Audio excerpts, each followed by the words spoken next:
Okay, hello everybody, welcome to another episode of Gish Gallop Girl, the only podcast dedicated to taking the absolute piss out of a woman that has called herself Mama Bigot and a theocratic fascist, notable apologist for rapists such as the Tate brothers, both Andrew Tate and Tristan Tate, as well as Harvey Weinstein and Donald J. Trump, a woman who herself was vaccinated growing up, was raised in her grandparents' home growing up, a woman who has a lawsuit placed on her by the first couple of France, a woman that declared that Trump was going to save the world by first saving America, a woman that got engaged to a son of an English lord not even 3 weeks after meeting him, a woman that claims to be a voter but can't be proven to be on any voter rolls and has never showed proof that she has ever voted, and a woman that has alienated herself from all but her most rabid followers and people that follow her for the lulz.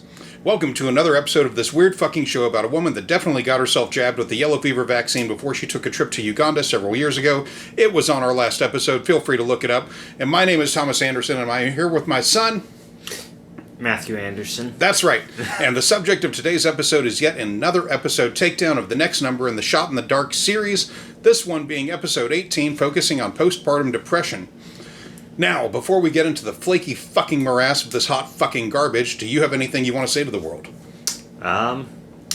Aside from I know it's been a couple of weeks, but It's been a couple of months. Oh, fuck. A couple of months. A couple of months. Yes. It's been a couple of months, but,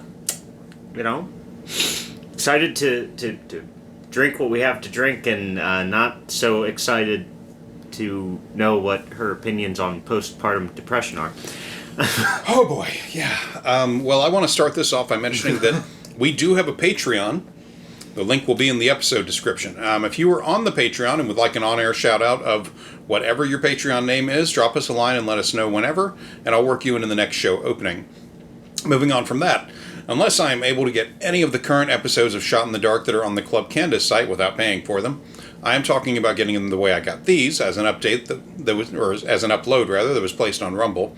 That episode 20 of this series will be the last one, until shit changes. But also, in that regard, I want us to run back through where we left off in Blackout, but I'm going to be adding a little change to that formula, and we'll discuss it when it comes up. Also, I have gotten my hands on a library copy of Candace's latest book called Make Him a Sandwich, and hoo boy, it will get its own run in the much later chronology. I also have some things to talk about before we get into everything here today. So, as many of you may be aware, the amazing podcast Knowledge Fight ended a 9-year run recently. Dan Friesen and Jordan Holmes said several years ago that they had a mission for the show that kind of developed over time. And at the time that Dan said it, I don't think anyone, even he, believed that it could even happen. That mission was to completely get InfoWars taken down. Well, it finally happened. After a lengthy court war, The Onion, the satire site, finally got control of InfoWars. As of recently, if you go to theinfowars.com, you will find the full rebranding done by The Onion, including stories both web print and video. Alex Jones has moved on to a new website that he says he doesn't own, but whatever. The damage has been done and the king has been exiled. Dan and Jordan have decided to end their podcast. Knowledge Fight directly inspired this type of podcast format for a lot of us in this space, and I would be lying if I said it was different for me. I kept expecting someone, anyone else, to do to Candace Owens' work what they were doing with Alex Jones, and at some point I decided to stop waiting and do it my damn self. I admit, I got scared when Knowledge Fight did a critique of Candace recently because, I wouldn't have any way to stop them, but I really think Dan would have run circles around me just because he has the time to do so. The policy wonks on the Knowledge Fight Patreon set him up for success a few years back, and he was able to devote serious job time to crafting that podcast to make it better. I support whatever both of the gents from Knowledge Fight do in the future, and I hope they get some peace to enjoy the rest they have earned after the conclusion of their long battle with one of the darkest elements of the art of the alt-right. And off script, in that note too, I actually listened to Dan Friesen's first episode of his new show. It's called Show Me State of Mind. Yeah. And because he's originally from Missouri, which has their state slogan is the Show Me State. I don't know what that means. I'm not sure that Dan Friesen knows what that means. I don't know that anyone does. I'm sure there's a reason, but I don't care. I'm not looking it up. Anyway, yeah. I really liked it. It's just him doing road trip shit. Huh. He wants to go and check out like whatever state, he's like, every state I think has some sort of like the biggest of. And he wants to go find like novel things that people know about or are aware of. And one of the things that he does is he goes to this town just outside of Chicago that has a half scale model of the Leaning Tower of Pisa in it. And he talks with a native from the town that's a good friend of his that has no idea about it. Like, she's driven past it thousands of times in her life and has no idea about it whatsoever. And he goes on the journey of learning a ton of information about it and presents it to her. But yeah, it's a really good-hearted show. Of course, he mentions that he doesn't really miss diving into InfoWars anymore. Yeah, I don't think anybody really would. No one should.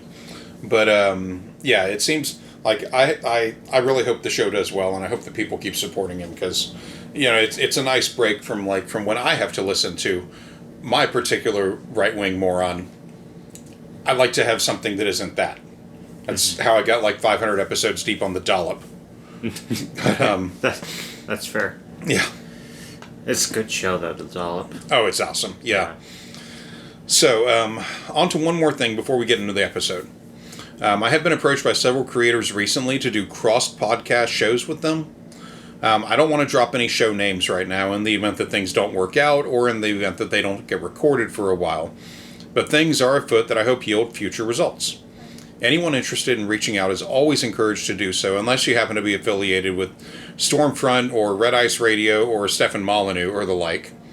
We will not platform Nazis or be on a Nazi platform. I also want to say, before we get into the meat of this episode, there is a lot of murder from the middle to the end. Some of these stories describe suicide as well.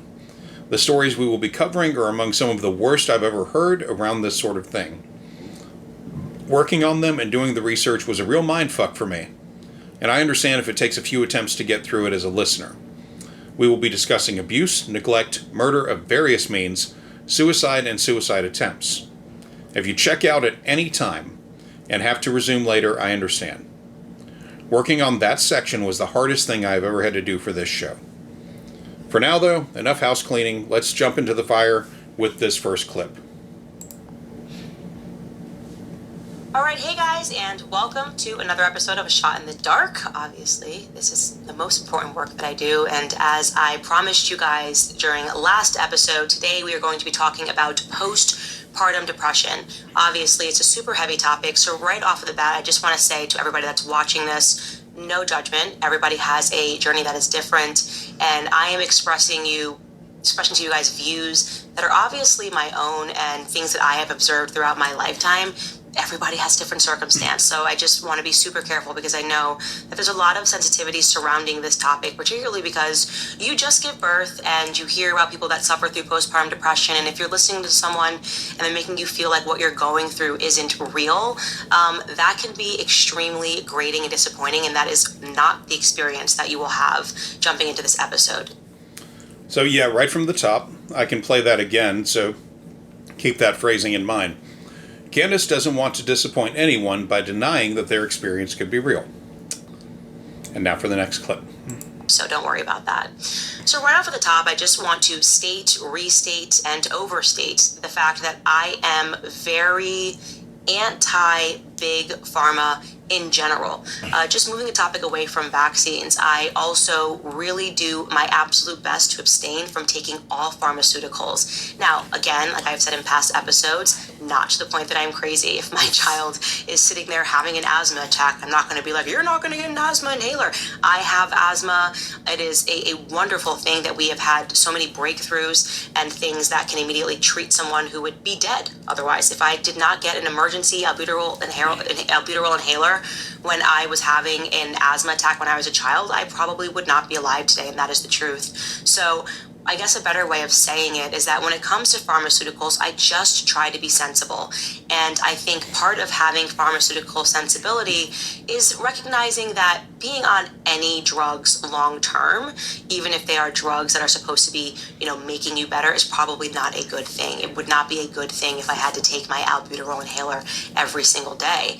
Common sense should tell you that it's going to impact you down the line. Okay, I honestly thought that was gonna turn into a fucking ad read. Because once again, I mean, if she wasn't on Daily Wire, it probably would have been. Yeah, you know. Because I think at some point they were like, "Hey, bitch, you can't keep doing ad reads on this paid platform." Yeah. Because they were. If you remember the first 6 episodes of this show, there were ad reads. There were ad reads in these, and I kept pointing it out like, "This is on a paid platform." Yeah. On top of her smoking her own Patreon. Yeah. No, God. I heard that, and I'm sitting there I haven't going, looked on her Patreon in a long time. I'm sorry, go ahead. I looked on there, and I was just thinking, like, okay, if this is going to be what I think it is, she's leading into an ad read, I would have to give her props for actually doing a smooth ad read, because every time she's done a fucking ad read, it has been the most jarring place to do it. Yeah, real hard right turns, yeah. Yeah. And hard right turns, maybe, yeah. No, well, I mean, for some of them, yeah. Yeah. But that just, God, also for a second there when she said, I have asthma, and I'm really glad that we have. I thought she was going to finish that sentence with asthma because it reminds us it's one of God's gifts. Right. Like, I thought she was going to lead into that. The funny thing is, and I didn't even think about this until just now, but, as we've covered before, she grew up right until the time she was like 8 or 9 years old. Mm-hmm.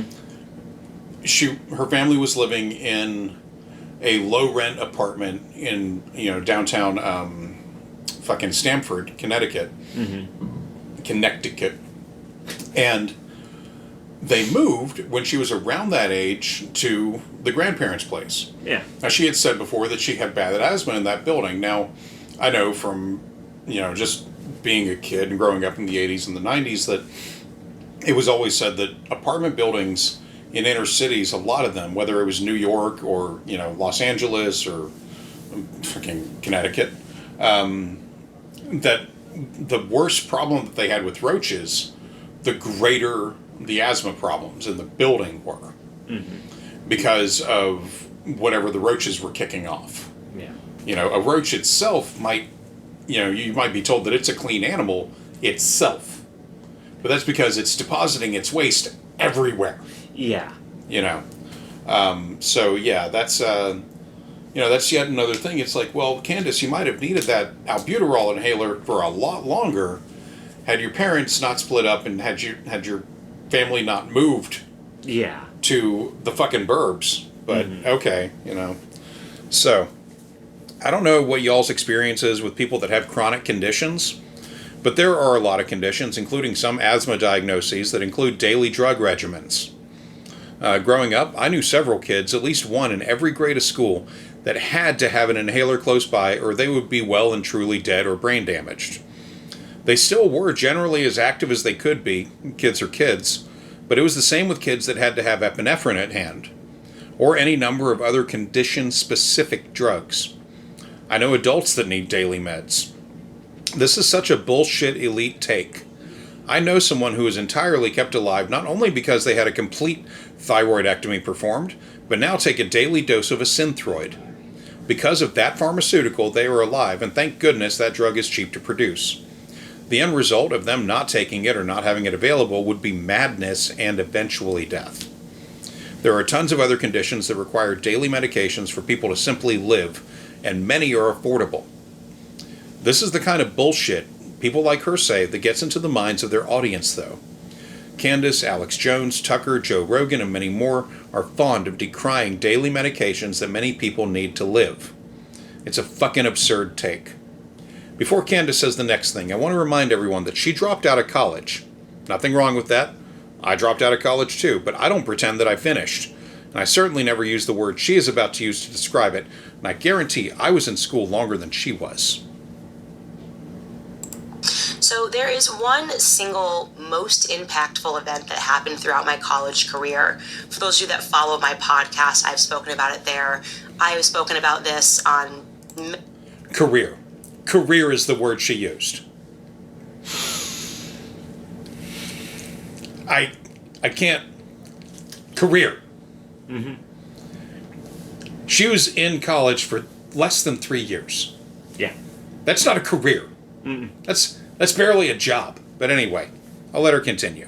Many stages, and it is something that it's you never realize, when you're so young and something happens to you, that is going to stay with you for the rest of your life. And this is one of the moments that stayed with me for the rest of my life. So I'm bringing you back to Candace Owens when she was 18 years old. I had a boyfriend that I had been dating through high school, and then I went off to college. He was a year younger than me, so he was still in high school. But that young love just hits differently. You are so convinced that you're going to be together forever. Nothing else matters. Your life is going to be perfect. When you first fall in love, everything just feels so severe when you are younger, before your brain, I guess, fully develops. And so this was my, oh my God, I'm obsessed relationship from when I was in high school.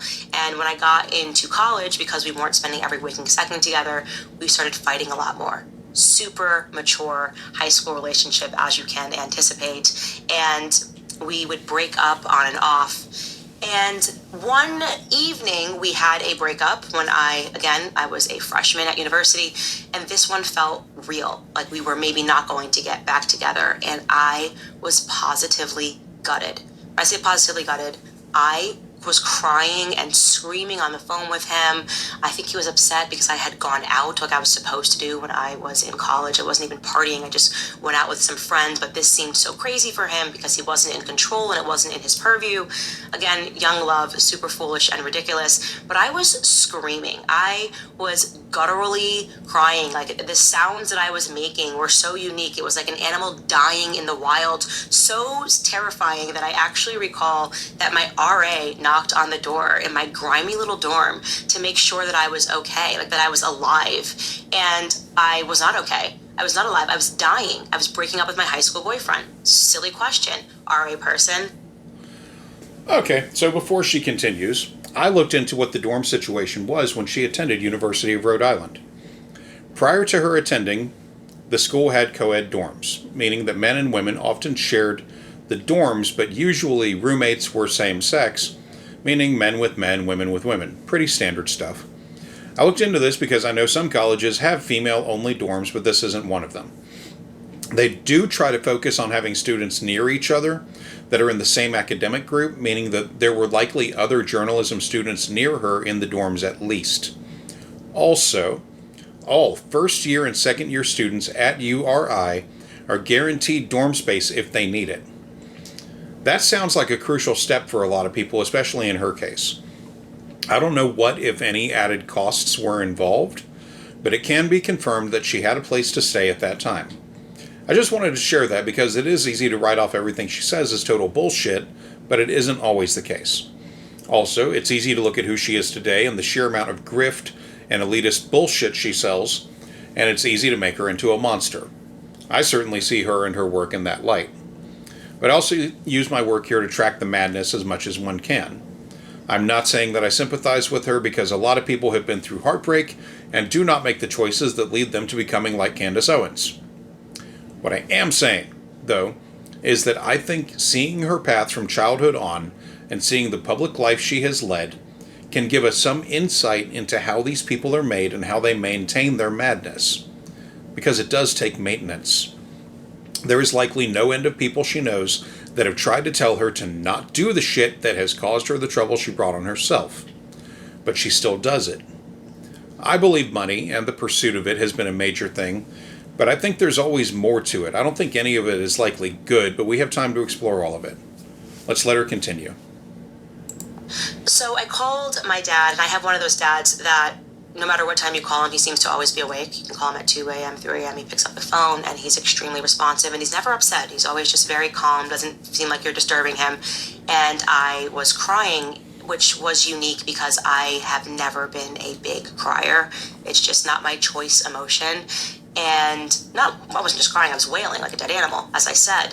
My dad was very, very concerned, like something was wrong with his daughter because Candace does not cry. She doesn't call me in the middle of the night crying like this. And I just basically wanted to die in the way that you can only understand if you're a teenager and in love.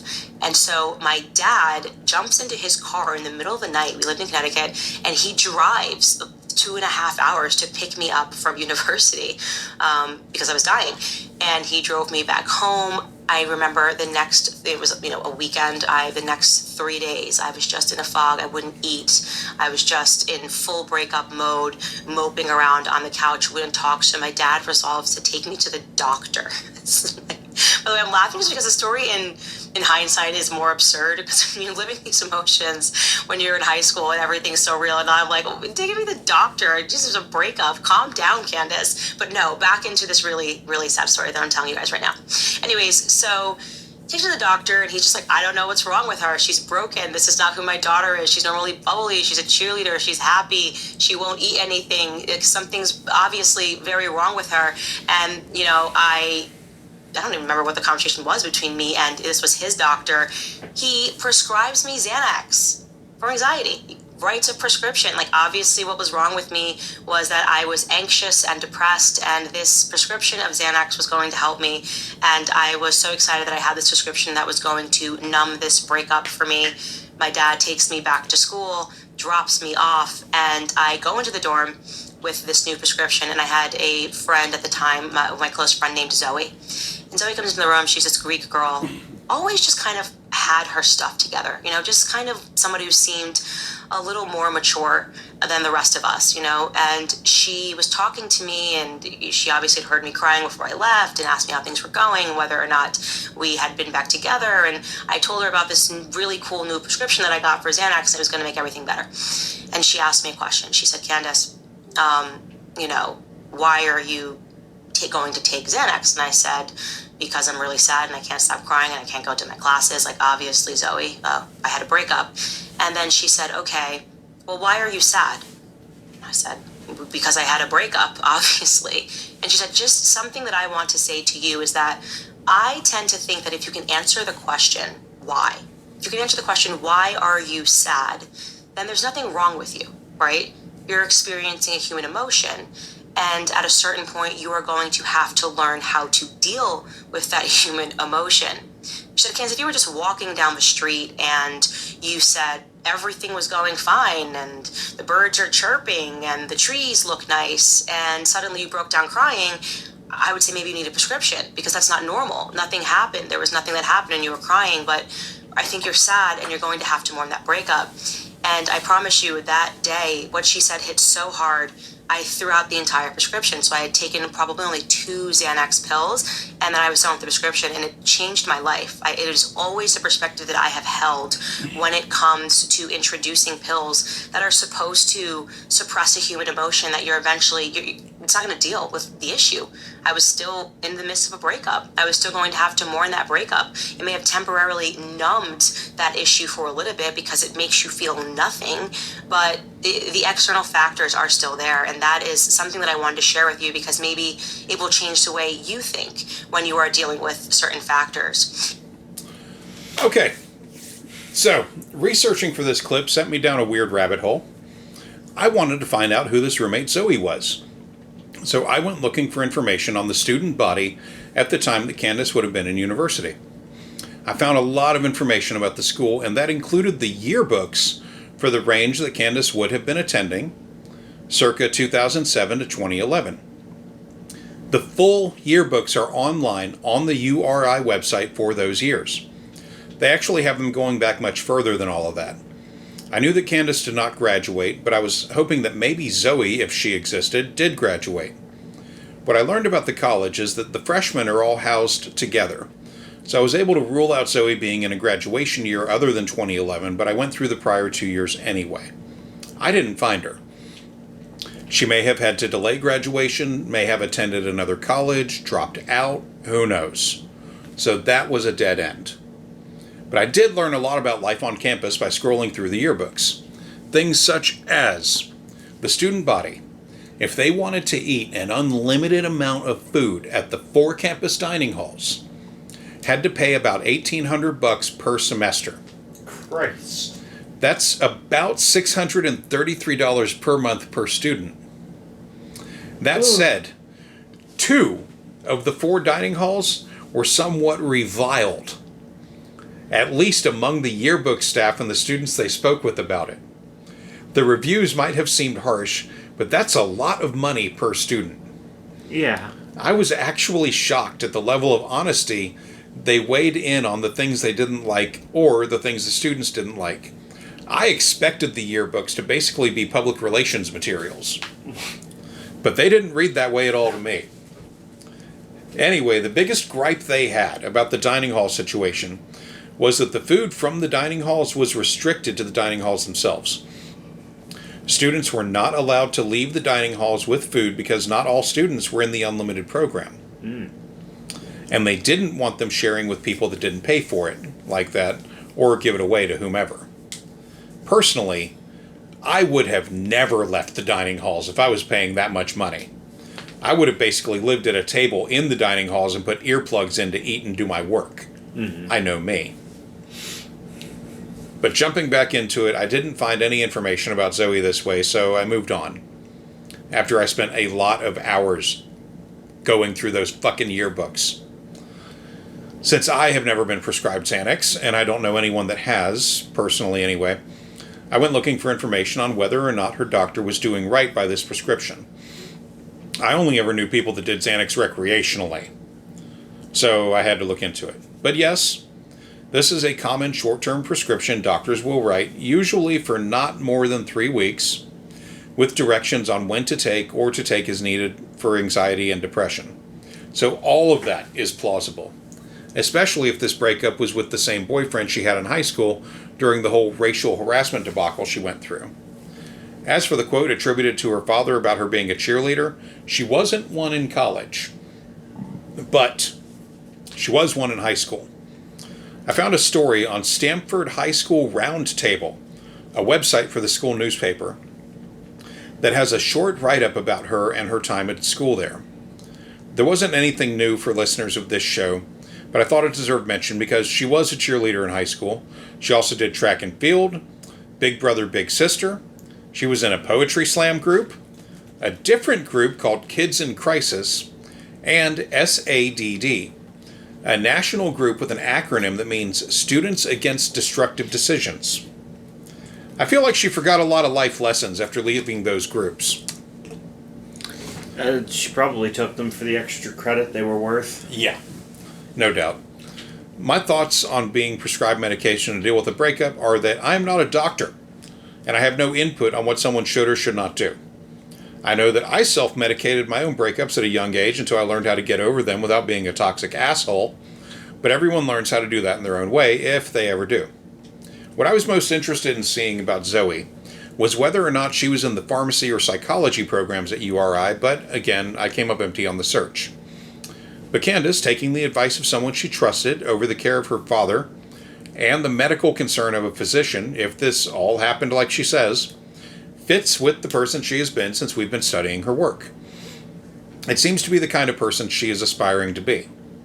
Telling her viewers ways to be combative with their doctors and other care providers, blaming pharmaceutical companies and medications like Xanax for the problems people go through. Never mind that there is a measurable difference and a general net positive in those drugs being widely available for the people that need them for however long they need them. Not everyone can just tough it out and mask their issues and go on about their fucking day. Sometimes people need help to be their actual best. But Candace seems to think it's all bullshit, as she will get into in the course of this episode. Also, throwing away all your Xanax pills is just... That's financially irresponsible. Yeah, that's like you can't tell me there wasn't somebody in the dorm that would have been like, "Yo, how much?" Yeah.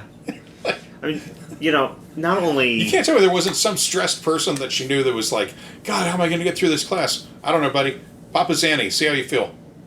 It's irresponsible to do that, but if you're gonna do that at any time of your life. Living in the dorms and paying $633 a month for food you only kind of halfway like. Yeah, I mean, the yearbooks are brutal. I can't say it enough. The yearbooks are fucking brutal on those dining halls. The amount of college students that I know, and have talked to people who have gone to college. Yeah. A lot of people will go in. Sometimes they get really stressed. They get prescribed, Xanax. Yeah. Because they have the ability to purchase the shit. Yeah. They get prescribed Xanax. They take 1 to 2 pills. They go, you know what? I'm all right. But I know the other stressed motherfuckers in class. Yeah. and they go, hey, look, I have a prescription. You clearly need this shit. Slide me 30 and we'll call it even. Yeah, like, yeah. Legal? No. Understandable? Yeah, kind of. Yeah. Especially for college. Money's tight. I mean, look, if they don't want people moving pills like that, national health care, motherfuckers. Yeah. Because then if somebody can go, God, I need help. Okay, well, look, I got this Xanax prescription. I can't give it to you, but the doctor is down the street. Yeah. Come on. But yeah, here's the next clip. And that makes me want to jump right into talking about internal examples of things that are going on versus external examples of things that are going on with women when we are talking about just the postpartum period, which your body is going through so much. Your hormones are completely changing. You've got milk coming in. Your whole life is changing. You've now got an infant in the equation. Maybe he's not sleeping through the night. He or she's not sleeping through the night. I would say that an internal example for me of things that can happen to a woman postpartum, I always think of my friends that went through C-sections in particular, because I think there is a higher incidence of a postpartum depression when you go through C-sections. And there's a very real reason for that. We spoke about, in last week's episode, what it's like when the baby comes out and your body knows the baby's come out, and you birth the placenta and it tells your body to start producing milk. And there's this whole natural chain of events that's happening. But when you have a C-section, that natural chain of events gets disrupted, and it's very confusing for your body. Your body doesn't actually know that you've given birth. And that can cause an entire host of other issues that are going on internally. And many times that can lead to is difficulty even nursing, because your body's going like, oh, is I supposed to turn the milk ducts on? What's going on? Is the baby here? Is the baby not? Am I still pregnant? What's happening? And I have just found anecdotally that when I speak to women that have had C-sections, they talk about that, what that struggle was for them. Many of them having trouble even connecting to their child. One person that's in my life told me that her daughter, she felt like for 4 months she was in a fog. She felt no connection to her daughter. And then one day her daughter was 4 months and she just kind of came out of it and was like, oh my gosh, I have this amazing, beautiful, wonderful child. And then she was hit with so much guilt after having had an emergency C-section that she hadn't experienced that. She didn't feel that initially because something was disrupted. The same can be said for my sister. My eldest sister had to have an emergency C-section, a very traumatizing one, after being in labor for almost 2 days, about 50 hours she was in labor, and then suddenly had to get rushed into a C-section where they were just kind of really trying to get into her as fast as possible. It wasn't slow, it wasn't comforting. She came out of that trauma on the other side, had difficulty nursing. She tried so hard, it couldn't happen. And she went through a period of going through a dip and feeling depressed and not feeling attached to her child. So I would say those are things that are happening internally. That is when something so serious gets disrupted, I would not discount that experience. Fortunately for my sister, she didn't turn to pharmaceuticals, but she, turned to therapy to kind of talk through and to understand what was happening to her. A different example, and this is me talking about my recent postpartum episode, as I would describe it. This third birth was without question the most difficult postpartum period that I had ever gone through. Okay, so before she gets to her story, I want to pause right here and discuss the merits of this belief that Candace has about C-sections leading to postpartum depression. The third link in the link stack, the first two are to our podcast transcript list, and the second is to our Patreon, but anyway, the link in question is to a study printed by the National Institute of Health about a serious study done on the incidence of postpartum depression. In the study, which I won't read thoroughly, but anyway, the study says that the rate of postpartum depression among women that get C-sections, but particularly emergency C-sections, the incidence of postpartum depression is about 30% higher odds on average as compared to natural births. But planned C-sections don't carry that higher risk when everything is explained and controlled for during the delivery. As for effects on breastfeeding after a C-section, she is also almost correct. Since this is a belief of hers and not something coming from a fact, or a stated fact, I'm giving her partial credit here for being correct. That all said, I am providing a link in the stack from another NIH study about this very thing, breastfeeding difficulty post-C-section.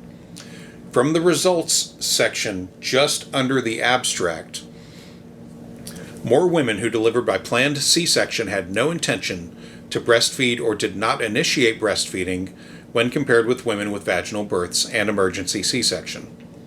Women who delivered by emergency C-section were found to have a higher proportion of breastfeeding difficulties, 41%, and used more resources before, 67%, and after, 58%, leaving the hospital when compared to vaginal delivery, which has lower numbers that are in the thing, or planned C-sections, again, lower numbers.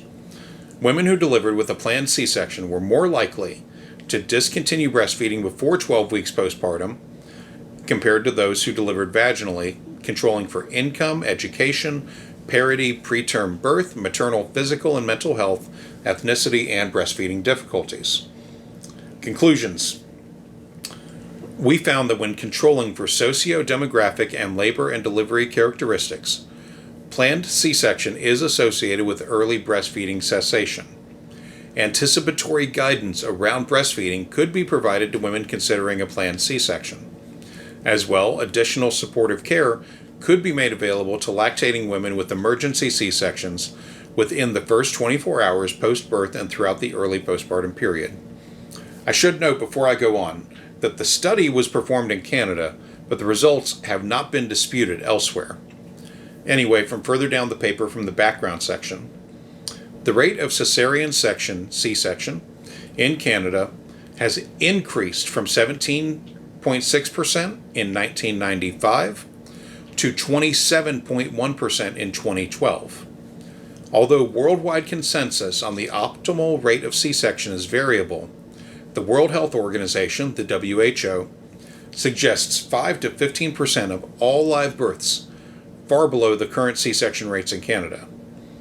C-sections are associated with poor maternal and infant health outcomes, such as higher incidences of maternal infection and uterine hemorrhage, and infant respiratory distress and hypoglycemia, all of which may adversely impact breastfeeding success. Researchers have shown that women who deliver by C-section delivery are less likely to breastfeed or delay breastfeeding initiation. Breastfeeding within the first hour post-delivery has been cited as an important predictor of continued breastfeeding. An early study by Rowe, Murray, and Fisher in 2002 found that babies born via C-section were less likely to have skin-to-skin contact immediately after birth and were more likely not to have attempted breastfeeding within the first 24 hours post-delivery. Skin-to-skin contact has been suggested to improve breastfeeding initiation, maintenance, and duration. Delays in breastfeeding initiation accompanying C-section delivery are associated with maternal and infant separation, reduced suckling ability, decreased infant receptivity, and insufficient milk supply, which are predictive of shortened breastfeeding duration. Breastfeeding is associated with infant health benefits, such as fewer childhood illnesses, lower blood pressure and cholesterol levels, lower prevalence of obesity, and improved intelligence as adults. Maternal benefits of breastfeeding include faster involution of the uterus and lower risk of hemorrhage after birth, in addition to lower lifetime incidence of type 2 diabetes and breast and ovarian cancer. These studies have suggested that the benefits of breastfeeding act in a dose-response relationship, whereby increasing breastfeeding duration results in more infant health benefits. Since it has been established that breastfeeding confers several long-term maternal and infant benefits, it is important to understand the impact of C-section delivery on breastfeeding initiation and duration. Health Canada and the WHO recommend that all infants should be breastfed exclusively for the first 6 months of life and continue breastfeeding up to and beyond 2 years of age. Perinatal health indicators for Canada state that breastfeeding initiation rates in Canada remain at approximately 87%. However, the 2008 Perinatal Health Report found that only 53.9% of babies were still breastfeeding at 6 months of age. The rate of exclusive breastfeeding at 6 months has slowly increased from 20.3% in 2005 to 25.9% in 2010, but the rate is still low. Only 3 of 13 provinces and territories in Canada have designated facilities that meet the WHO Baby-Friendly Hospital Initiative guidelines. Thus, improvements in this area could help to meet the national and international breastfeeding recommendations. Research comparing the effect of C-section delivery to vaginal delivery on breastfeeding duration document conflicting results and often lack adequate sample sizes to support their findings. Perez-Escamilla, 1996, indicated that C-section delivery did not affect breastfeeding duration if women initiated breastfeeding from birth and maintained breastfeeding for at least 4 weeks postpartum. However, Brown and Jordan in 2013 contradict these results, reporting that mothers who gave birth via C-section were more likely to discontinue breastfeeding compared to those who gave birth vaginally. The Ontario Mother and Infant Study by Watt in 2012, a year prior, found no differences between C-section and vaginal deliveries on breastfeeding initiation or duration to 6 weeks postpartum. However, this study found that emergency C-sections and assisted vaginal deliveries were associated with an increased likelihood of initiation and duration of breastfeeding when compared to planned C-section and unassisted vaginal birth. Watt in 2012 also acknowledged that these results were unexpected and suggested further research to explore all modes of delivery and impact on breastfeeding. In addition, studies have found that the type of C-section, either emergency or planned, influences breastfeeding outcomes. A meta-analysis performed by Pryor in 2012, pooling 48 studies, found that women who delivered by planned C-section were less likely to initiate any breastfeeding, whereas emergency C-section delivery had no significant impact on initiation. The authors found no association between any type of C-section delivery and exclusive breastfeeding up to 6 months. However, the authors of this meta-analysis acknowledge that the clarity of the association between mode of birth and several breastfeeding outcomes is limited, given that it was not the primary outcome of most of the studies included, and that there was evidence of heterogeneity between studies, often resulting from small sample sizes and unadjusted point estimates from individual studies. Guidelines by the WHO state that keeping mother and baby together for at least the first hour post-birth leads to improved initiation and duration of breastfeeding. Although findings support that both emergency and planned C-section affect breastfeeding initiation and duration, the direction of the association among studies is inconclusive and warrants further exploration of breastfeeding stratified by type of C-section. Our large population-based study examined the effect of planned or emergency C-section and vaginal delivery of singletons, comparing breastfeeding initiation, duration, and difficulties in the early postpartum period, while taking into account for key indicators of breastfeeding success. There is much more there if you are interested, but the basic gist of it is that typically C-section births that are emergencies carried a much greater difficulty with breastfeeding, up to 40% of the time, as opposed to natural assisted birth or planned C-section birth, which all carried about 25% difficulty rates. So, there is a higher incidence of difficulty initiating breastfeeding after emergency C-sections, but it has nothing to do with how she framed it. The body is ready to produce the milk in most cases. This is also where breast pumps and lactation support come into play, and in Canada, mothers that really want to breastfeed have options to help them do so, including classes both pre-delivery and postpartum. Most of the women that took the courses did breastfeed longer than those that did not, by very high margins. This included those in the emergency C-section groups. So, what I'm taking away from this study is that education and access to care, including therapy if needed, are the factors that result in better outcomes all around. Candace and the Nazis she supports never want to see that as it is. Education matters and support in healthcare matters. Socialized medicine done this way is actually pro-life. Forcing women to give birth and then giving them no way to deal with everything after the fact is what accounts for worse outcomes, as also noted in this study. Women that didn't take support options pre or post-birthing usually had worse outcomes all around. The exception to this seems to be the women that never planned to breastfeed in the first place. For them, there of course wasn't much to contribute beyond a footnote. The next clip gives us some insight into the hellscape that her marriage is. And it was not because of anything that was happening internal, it was because of what was happening externally. So I had mentioned to you guys that I had to get a surgery, so I'm going to talk to you guys a little bit about that. Unfortunately, it wasn't like a fun mommy makeover procedure. I had a bunion. Many people think that that's just sort of a cosmetic procedure on your foot. It is not. It is essentially a collapsed bone in your foot that can happen when you play sports in your youth, as I did, or wore shoes that were too tight, as I probably did as well when I was playing sports. And I'm going to show you the before and after pic of what I had to have done, but essentially what you're looking at here on the left, that's my before picture. You can see that that metatarsal, that long bone in my big toe, is completely collapsed inward. On the right, you're seeing now I'm bionic woman. I had to have a screw put in place to straighten it out. I had resolved to get this procedure because I was in so much pain that the only time I was going to be able to do it was when I was postpartum. I knew it was going to be hell. I knew that I was not going to be able to walk. You are not allowed to literally walk for 4 weeks, for an entire month. And to add that to your plate, not being able to walk, I have 3 children under 3. I was breastfeeding. I had to wake up every 2 hours. Even coming out of the anesthetic, I had to maintain the breastfeeding schedule.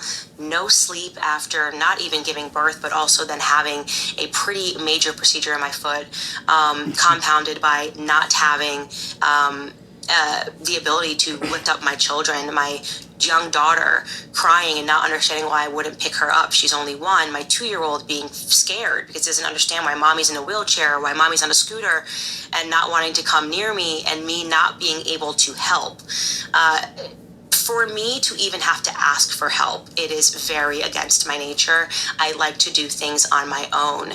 I was having to adjust to understanding how to deal with life as you know, with a temporary handicap. How do you use the restroom? How do I bathe? You know, how my husband, you know, had to help me do absolutely everything. Essentially, having to text someone as I'm breastfeeding, I'm done breastfeeding. Can you come take my child? Essentially, for 4 weeks, I was not allowed to be a parent. I was not allowed to be myself. And on top of that, because of the procedure that I had and the amount of pain that was involved in those early days, I had to take drugs, opioids, right?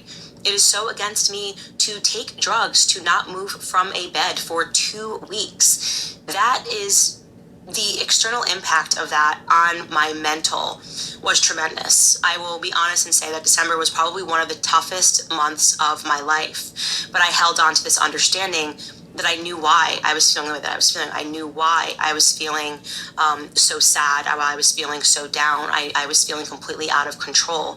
It was a tremendous transition for me to go through already, to have 3 children and then adding a surgery on top of that and no sleeping. I mean, what do you need more after you get a surgery than sleep? I couldn't do that because I was breastfeeding, which I was making a priority because I didn't want to let my son down. There was so much pressure. What the fucking fuck, George? Okay, so that was a lot, and we're going to go over it now.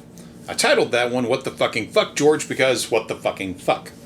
I mean, I didn't marry her. I wouldn't marry her. But he is a wealthy man. Of her story, about having to feed the kid every 2 hours is to be believed. I can tell you from experience that breastfeeding is entirely possible with pumps and saved breast milk. These things exist so that mothers can get a good rest and maybe, hear me out, maybe the partners they are with can get some time with the kid too. Breast pumps, lactation helpers, bottles are an entire industry for postpartum folks. And this would be a more dire situation, I would have to imagine, if she was laid up for several weeks due to a foot operation. These people have servants as well. Yeah. There is little to no excuse why she wouldn't have had stored breast milk or someone around that could put the kids on her bed or in her arms between feedings. So I find all of those claims spurious and or ludicrous. I just don't buy it. A parent should be able to explain to a 2-year-old child why they're in a wheelchair or on a scooter, especially if their foot is fucking wrapped up. Saying that the kid didn't get it makes him sound dumb, and makes her sound worse for not explaining it in a way he could understand. Again, I call bullshit. She mentioned that she was on pain meds, opioids, during that time. I looked up whether or not breastfeeding postpartum after a surgery would be an occasion where one could get prescribed opioids. And this is a normal thing, and it's usually done short-term in small doses. I have included a link to a short but effective article from the NIH on this in the link stack. I looked into the bunion thing. For those who may be like myself and are ignorant of this, I wasn't aware of this issue, which suggests a more blessed life than I realized. Apparently, this is a common thing, but there is another component to it beyond the two things that Candace said about a possible sports injury, same thing, or wearing shoes that are too tight. Genetics is a factor as well. Up to 70% of patients know a close relative of theirs that had bunion issues too. I wonder why a baby neo-Nazi wouldn't want to bring up genetic issues. Huh. Boggles the fucking mind, don't it? Yeah. Anyway, a bunionectomy involves cutting and realigning a misaligned bone, then holding it in the corrected position with one or more screws, usually non-reactive metal like titanium, so that it heals straight and the problem doesn't return. The screws are designed to stay in permanently with the bone growing around them. Typically, patients don't require them to be removed for the rest of their lives. Included in the link stack is a link to a Cleveland Clinic article about bunions if anyone needs more clarity on them or thinks that they may have this issue. All of that being said, Candace is now going to engage in her own personal gaslighting of a situation she is going to make up. And so when I speak to women about the postpartum period, one of the biggest problems that I have is that if I were to have consulted a doctor for what I was going through mentally, they would say, you're suffering from postpartum depression, you're not sleeping, all this stuff, let me write you a prescription, just like that college experience that I was telling you. And in a way, even suggesting that a woman needs a prescription to deal with, to feel better about what's happening, it's a lie. It feels gaslighty. It doesn't acknowledge the fact that, no, actually, I don't need a prescription. I need to fix what is happening externally. This is Guantanamo Bay, right? My foot is cut open. I've just had a baby. I haven't been able to sleep in 4 weeks because I'm breastfeeding. I have other children that are crying and that are screaming and that also need my attention, and I'm unable to give them that attention. There's nothing wrong with me. Any human being that is put into these circumstances would feel the same way. I'm not broken. A pill, by the way, can't fix this, right? It might be able to temporarily numb this, but the pill was not going to make the commitments that I was unable to fulfill go away. The pill was not going to make me somehow go, oh, okay, great, I guess I'm not a mom. And if it did, if it suddenly made me feel like I don't care about these external factors, that's not a fix. That is not a fix. That is again, numbing the pain that you are inevitably going to feel. And that to me creates a horrible cycle. It's inevitable that you are then going to experience those emotions when the pill wears off, and it's going to feel even worse, right? Because if you say, I don't want to feel the anxiety, I don't want to feel the sadness, and then suddenly it comes on you like a tidal wave, it's going to be so overwhelming. So that's the first thing that I always want to say to women, is not to think that there is something wrong with you. If you are observing circumstances that no human being would be fine in, who would be okay in these circumstances. This, again, is Guantanamo Bay. I assure you it is not G-Bay, Candace. G-Bay. This might be the absolute whitest, most privileged, most American thing she has ever said. There are few things I would compare to Guantanamo Bay, Cuba, but the momentary suffering of a postpartum mother with a millionaire existence is not one of them. I included a link in the stack from the Mayo Clinic on postpartum depression, but just giving a patient a drug to help them deal is not general practice. The following comes from that link. Diagnosis. Your healthcare provider will usually talk with you about your feelings, thoughts, and mental health to help determine if you have a short-term case of postpartum baby blues or a more severe form of depression. Don't be embarrassed. Postpartum depression is common. Share your symptoms with your provider so that you and your provider can create a useful treatment plan. As part of your evaluation, your healthcare provider may do a depression screening, including having you fill out a questionnaire. Your provider may order other tests if needed, to rule out other causes for your symptoms. Treatment. Treatment and recovery time vary depending on how severe your depression is and what your individual needs are. If you have an underactive thyroid or an underlying illness, your healthcare provider may treat those conditions or refer you to an appropriate specialist. Your healthcare provider may also refer you to a mental health professional. Baby blues. The baby blues usually fade on their own within a few days to 1 to 2 weeks. In the meantime, get as much rest as you can. Accept help from family and friends. Connect with other new moms. Create time to take care of yourself. Avoid alcohol and recreational drugs, which can make mood swings worse. Ask your healthcare provider about getting help from a health professional called a lactation consultant if you're having problems with producing milk or breastfeeding. Postpartum depression is often treated with psychotherapy, also called talk therapy, or mental health counseling, medicine, or both. Psychotherapy, it may help to talk through your concerns with a psychiatrist, psychologist, or other mental health professional. Through therapy, you can find better ways to cope with your feelings, solve problems, set realistic goals, and respond to situations in a positive way. Sometimes family or relationship therapy also helps. Examples of therapies used for postpartum depression include cognitive behavioral therapy, CBT, and interpersonal psychotherapy. Antidepressants, your healthcare provider may recommend an antidepressant. If you're breastfeeding, any medicine you take will enter your breast milk. However, most antidepressants can be used during breastfeeding with little risk of side effects for your baby. Work with your provider to weigh the potential risks and benefits of specific antidepressants. Other medicines, when needed, other medicines may be added to your treatment. For example, if you have postpartum depression that includes severe anxiety or insomnia, an anti-anxiety medication may be recommended for a short time. Brexanolone, or Zulresso, is the first drug approved by the U.S. Food and Drug Administration specifically for postpartum depression in adult women. Brexanolone slows the rapid drop of certain hormones after childbirth that may lead to postpartum depression.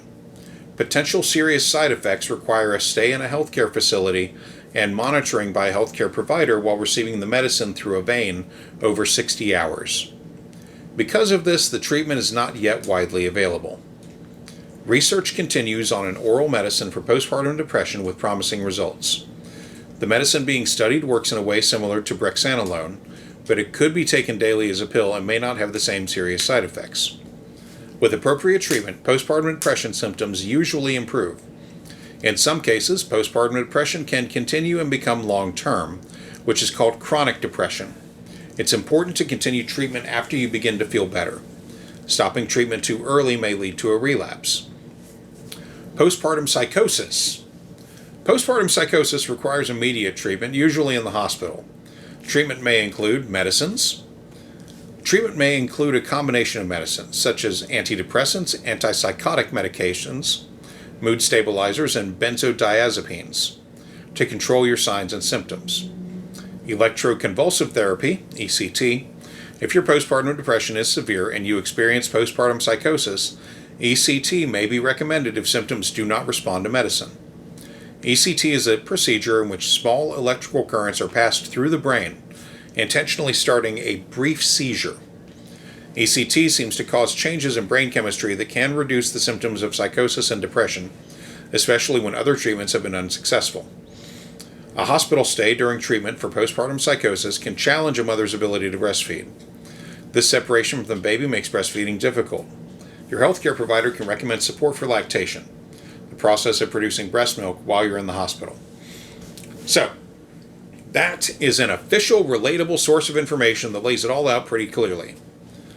Postpartum depression is normal, and a doctor should know how to set up a simple treatment plan for it, but the go-to should not be to just give a person head meds and send them on their way.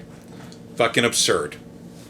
Moving on, I have to ask again, where the fuck was her husband in all of this shit? This is true suffering. And the first thing that you should try to do is to understand why you're feeling this way. Write it down. I am not sleeping. I can't pick up my kids.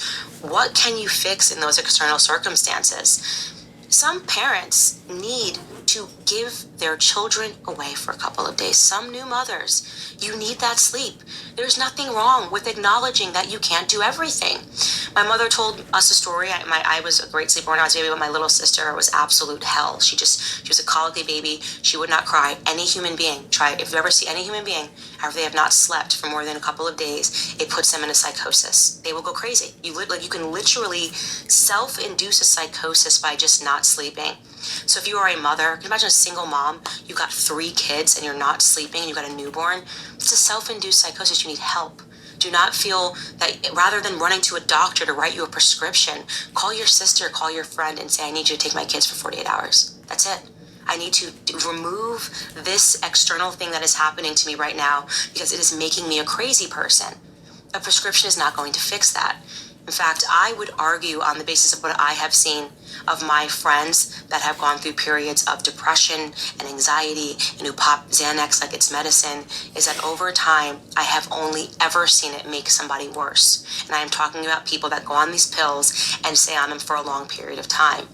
I'm talking about a huge cultural example of Britney Spears, a cocktail of chemicals that is being put into your brain. How can you not think that long term that is going to have a very severe impact? To me, this registers as common sense, and these comes with all sorts of warning labels, right? You are playing with the chemistry in your brain, and I want to really stress that when people are prescribing antipsychotics, they're playing with the chemistry in your brain, and that is not a chemistry set that I would want to play with unless I had absolutely no other options, unless I had tried to think through those external circumstances and remove everything. If suddenly there's no children there, I'm walking on my 2 feet, I'm going for a jog, and I'm still feeling like I want to just break down crying randomly, then I go, okay, maybe I need some help here. But I would try everything first. Again, she is talking as if she doesn't have a support network readily at hand. And while I am not on any mental health support medication, I have known many people that have had to take them to balance themselves out. That's okay.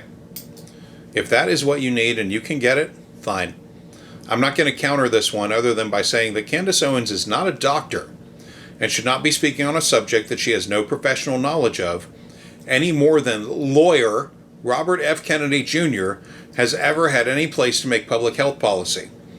Never forget, RFK Jr. and his disastrous run as head of Health and Human Services was boosted mightily by Candace Owens and her colleagues. The take that people don't need these drugs can be countered, I think, by the drastic way that crime has ticked downward over the years since the mid-90s. As things like talk therapy, public acceptance of non-heteronormative lifestyles, and, when necessary, drug uptake have become widely accepted, we have a less violent and more even world as a result of it, even in poor areas. So this mindset of people not needing the very small but real doses of mental health medication so that they stay employed and stay out of trouble would be baffling if I didn't suspect nefarious motives at play in the hearts of people like Candace or her colleagues. I won't elaborate, but it sickens me to hear this kind of shit from someone that grew up with some advantages and leveraged herself into better advantages and now makes a career out of telling people not to trust people that went to school to be trusted with their lives. Before we move on, for people that need mental health medication and go off of it for a time, I have not seen their problems come rushing back in multifold. What I have seen, if they are between available resources for something like lithium, for example, is that they almost imperceptibly change in their attitude, friendliness, and tend to draw away from others unless they are manic, and then they could be mistaken for someone on crystal meth with their energy and sporadic nature until they can get it right again. But it doesn't come rushing back in. It usually takes a while. And in a lot of cases, people don't always respond well to the first drug they go on. It can take time to find one and find a dosage of one that helps them regulate. Any doctor that acts the way that Candace tells her audience doctors act would probably deserve to have their medical license revoked. Next clip. I want to particularly get into this story, which almost brought me to tears when I read it, because I have such contempt for Big Pharma. I think Big Pharma has gotten away with killing so many people. The opioid crisis that we are facing is because of Big Pharma. The people that are turning to the streets for something stronger is because of Big Pharma. And yet they are never made to face any consequences. They have killed children, they have killed adults, and they will continue to kill children and kill adults as long as it feeds their bottom line. So I'll play that again if y'all need to hear it. But that was an example of one of the techniques these grifters use. Candace loves to say things like, Big Pharma caused the opioid crisis. But it really was led by just one company, Purdue Pharmaceuticals, owned by the Sackler family and portrayed in the drama series on Hulu called Dope Sick. Starred Michael Keaton, Batman himself. There were other players in the whole saga, which I would argue is ongoing. Companies such as Johnson & Johnson and Insys, that's INSYS. But Purdue deserves the most blame in the whole thing. But Candace rarely, if ever, mentions the Sacklers or Purdue Pharmaceuticals. But also, it's like, welcome to capitalism, Candace. Behind the Bastards did an amazing run at Purdue and the Sacklers, and so did the Dollop, and probably dozens of other heavy info podcasts. And I recommend that anyone listening to us, if you want more direct and sourced information on Purdue and the Sackler family, go get it. It's all the demonstration of why capitalism and healthcare really should not be intertwined. Purdue isn't the only company that has fucked around and killed people, of course. We spoke last episode about the New England Compounding Center, or NECC, that sent out a very bad batch of a steroid epidural that killed many people with black mold-based meningitis and severely damaged many others before it was caught and recalled. There are numerous other examples of medical companies doing fuck shit and basically getting away with it. But Candace rarely calls out the companies themselves. And it can't be that she is afraid of a lawsuit. She has said worse things about private persons and been sued because they were lies. Surely, telling the truth about an actual company that did actual bad shit isn't beyond her capabilities. Or at least it shouldn't be beyond her. I don't believe that her inability to say the names of companies directly is a money thing. I believe it is because saying that a company like Purdue got away with making the opioid crisis a thing, which people scoring heroin and fentanyl because they can't get oxy, that is part of it. I don't know why she would separate the two, but anyway, saying that it is a thing and then shining a light on why and how it happened shows the flaws in the capital medical system that other countries with socialized medicine either don't have or they have far less of, and they make sure that doctors and that would take part in actions that would cause a crisis would see actual time in an actual jail. If Candace Owens' intent was to shine a light on actual faults in the American medical system, I would have no issue with it. Instead, she chooses an enemy with no direct face, because it's easy to whip people up to that as opposed to doing actual work on an actual foe. This is classic fascism. Moving on, she has a story to tell about a person. Before we play this next clip, for those of you who are true crime people, you might have heard this story or not, since it is an open and shut case. But I'll go ahead and warn everyone anyway. This story was the hardest one I had to research going into this episode, because it is ghoulish of Candace to present it like she does, and the story itself is pretty horrific regardless. It involves murder and a suicide attempt. Here we go. This is 3.5 minutes long. You may be familiar with the story. It was about a woman in Massachusetts. Her name is Lindsey Clancy. And Lindsey Clancy suffered from a bout of postpartum depression. We will never know the details of what happened. She seemed to have a very nice life. She lived in Duxbury, Massachusetts. She has a husband who loves her very much and has asked for people to just be understanding of the circumstances. I can't even imagine the pain that he has suffered. Lindsey Clancy, one day woke up and she strangled her 3 young children with exercise bands before she jumped out of a window of the family home. She is now paralyzed from the neck down, and it turns out that Lindsey, at the time that she did this, had been prescribed 13 powerful mind-altering prescription drugs, including benzos, antidepressants, mood stabilizers, and sleeping pills in the 8 months leading up to the killings. This is according to her lawyer. Obviously, we don't have access to what is on her prescription counter. I wish we did. I say this even when there are school shootings. To me, there is a conversation about Big Pharma that has not been had, that many of these individuals, almost all of them, are prescribed antipsychotics. And it is my suspicion that antipsychotics throw people into a psychosis when they are on them long term. That is my suspicion. Obviously, I am not a doctor and I cannot say that, but I do have 2 eyes and I'm observing things that are happening in our society. And according to her lawyer, there were 13 prescription drugs that she was given, and those prescription drugs were listed. Among them, she was prescribed Ambien. She was prescribed Seroquel. She was prescribed Klonopin, the anxiety medication Valium, all of which are highly addictive and come with severe side effects such as hallucinations and confusion. The amount of pain that a mother must be to kill her 3 children and then to jump out of a window. And for people to look at this story and to not question Big Pharma, I don't even understand it. It is something that I can't even comprehend, that these drug makers, the doctor who thought it was okay to prescribe her this cocktail of 13 powerful drugs. Another drug here, Lamictal, used to treat bipolar disorder that leads to blurred vision and drowsiness. Buspar, that's a long-term anxiety medicine. Remeron, a long-term antidepressant. Zoloft, plus Prozac. Ativan. The amount of drugs that this woman was on, there is no question in my mind, led her into a psychosis, a pharmaceutical psychosis, and she did something that is so unspeakable, and that no woman in her natural biological mind that is uninterrupted by these pharmaceuticals would ever do. Now, we don't know the story.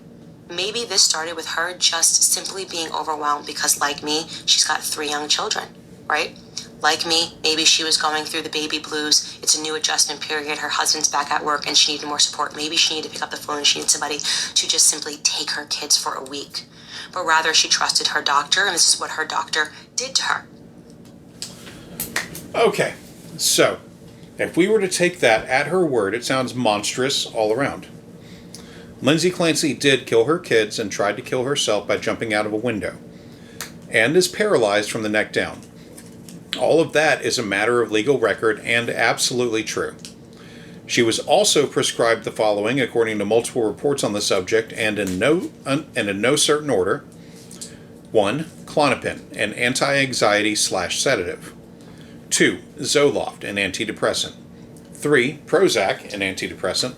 4. Remeron, antidepressant often used for anxiety and sleep. 5. Seroquel, antipsychotic, also used as a mood stabilizer and sedative, and the only antipsychotic on the list. Number 6, Valium, a sedative. Number 7, Ativan, for anxiety and sleep. Number 8, Ambien, for sleep. Number 9, Trazodone, antidepressant, possibly for sleep as well. Number 10, Benadryl, antihistamine, and possibly for sleep. Number 11, Lamictal, a mood stabilizer and anti-epileptic, introduced later in her treatment. Number 12, amitriptyline, an antidepressant also used for pain or sleep. Number 13, buspirone, an anti-anxiety medication. Now, Candace said that we don't know what medication she was on, and then she proceeded to read 10 of those in her little thing. So, whatever.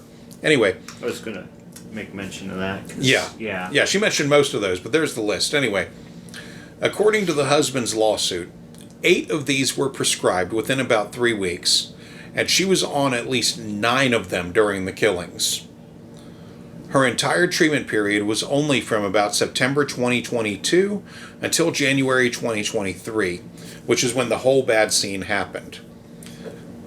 Lindsey's defense claims that this practice the medical providers engaged in, referred to as polypharmacy, is what contributed to her state of mind.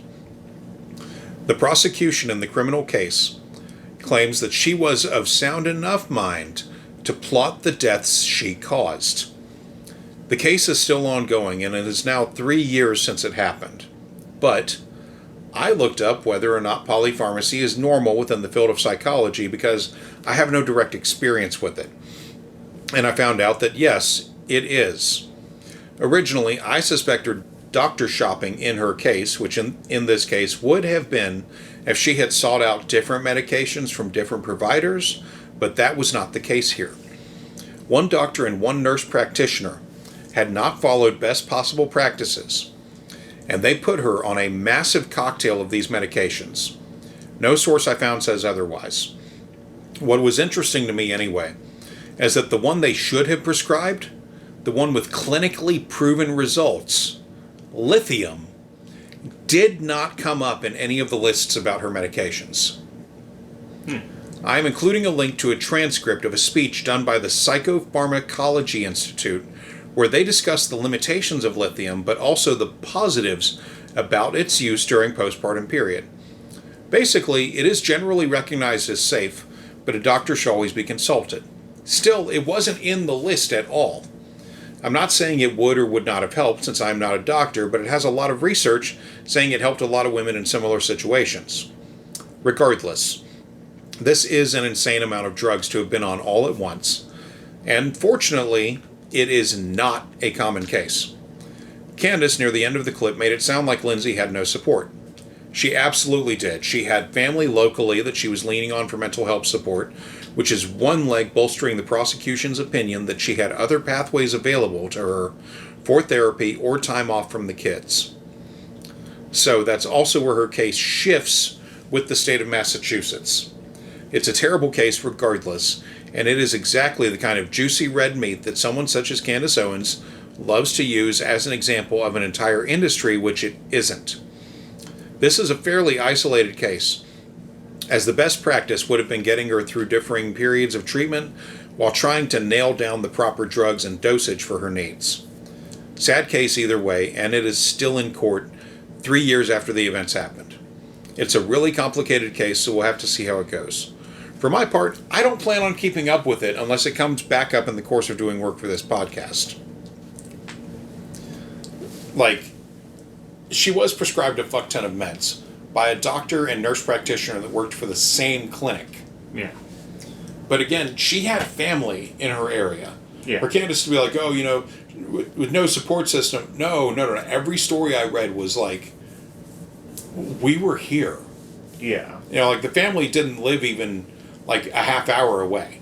Yeah. And they had taken the kids for various times. Now, one of the other things here, too, is that Candace is really bold calling this a postpartum depression case. Yeah.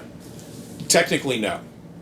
From everything that I've read, technically this was clinically depressed because the postpartum depression diagnosis basically has a cutoff. Yeah. And her kids were all past that cutoff. So, here's the next one.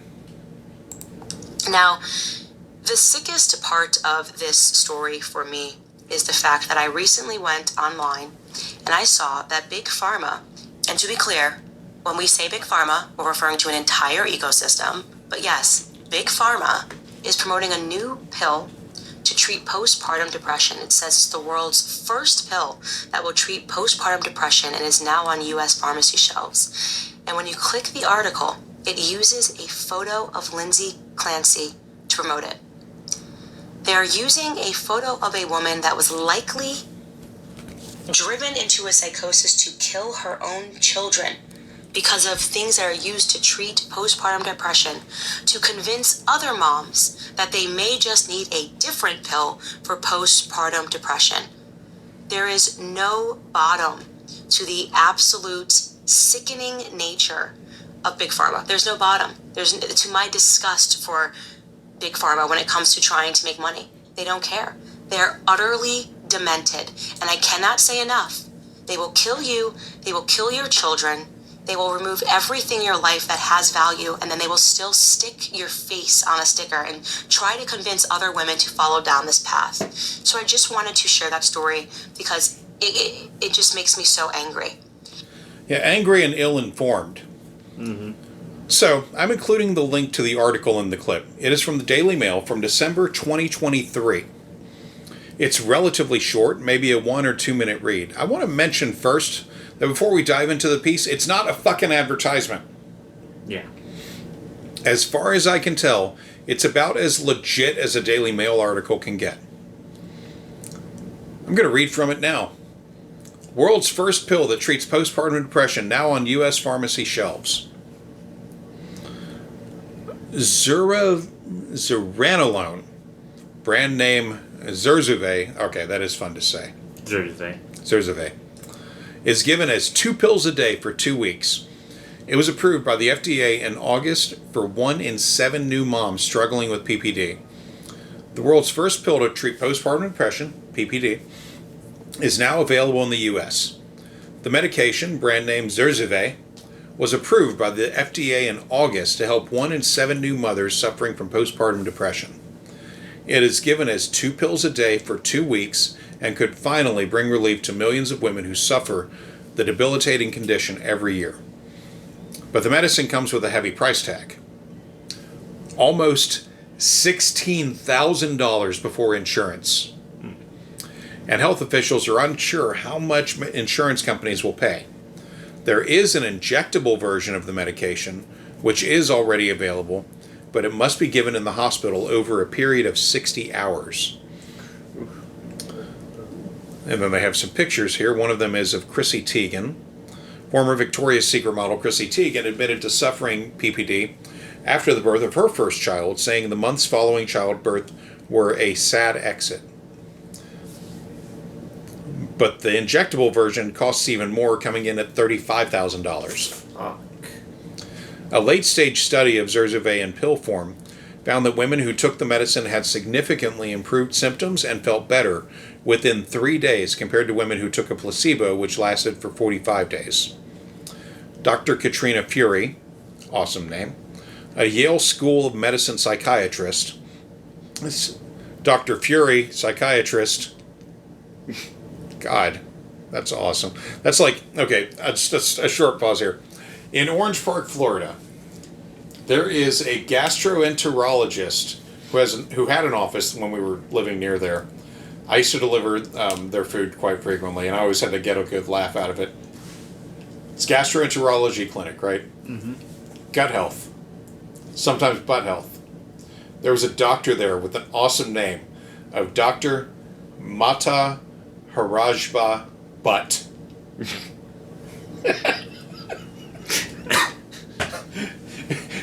It's like his career was preordained. I think only a proctologist would have been more appropriate. Dr. Butt? For your guts. I mean, come on. Anyway, so Dr. Katrina Fury, a Yale School of Medicine psychiatrist, said that with postpartum depression, a woman doesn't have enough allopregnanolone and her GABA receptors aren't firing right, which is what makes her irritable, anxious, and depressed, among other symptoms. The medication, called zuranolone, is one in a class of drugs that target GABA receptors, or GABA. It's like baby talk right there. Gabagooey. That target GABA receptors in the brain using a substance called a neurosteroid. It was designed to rapidly rebalance dysregulated brain networks responsible for functions such as mood, arousal, behavior, and cognition to help reset brain function. When a person is depressed, GABA and glutamate, both neurotransmitters, are thrown out of balance, affecting neuron activity. Depression treatments typically aim to boost serotonin levels in the brain, but a growing body of research shows that the GABA pathway may be just as effective.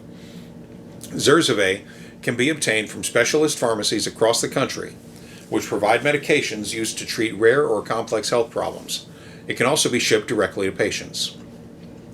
Dr. Christina Deligianidis, a professor at the Feinstein Institutes for Medical Research in New York, who has been the principal investigator on national multi-site clinical trials that led to Zurzuvae's approval, said, Having an option like Zurzuvae can work at day 15 and improve symptoms in as early as 3 days, has the potential to make a profound difference in the lives of women with PPD. And then there is a photo in here of Lindsey Clancy with her daughter, Cora.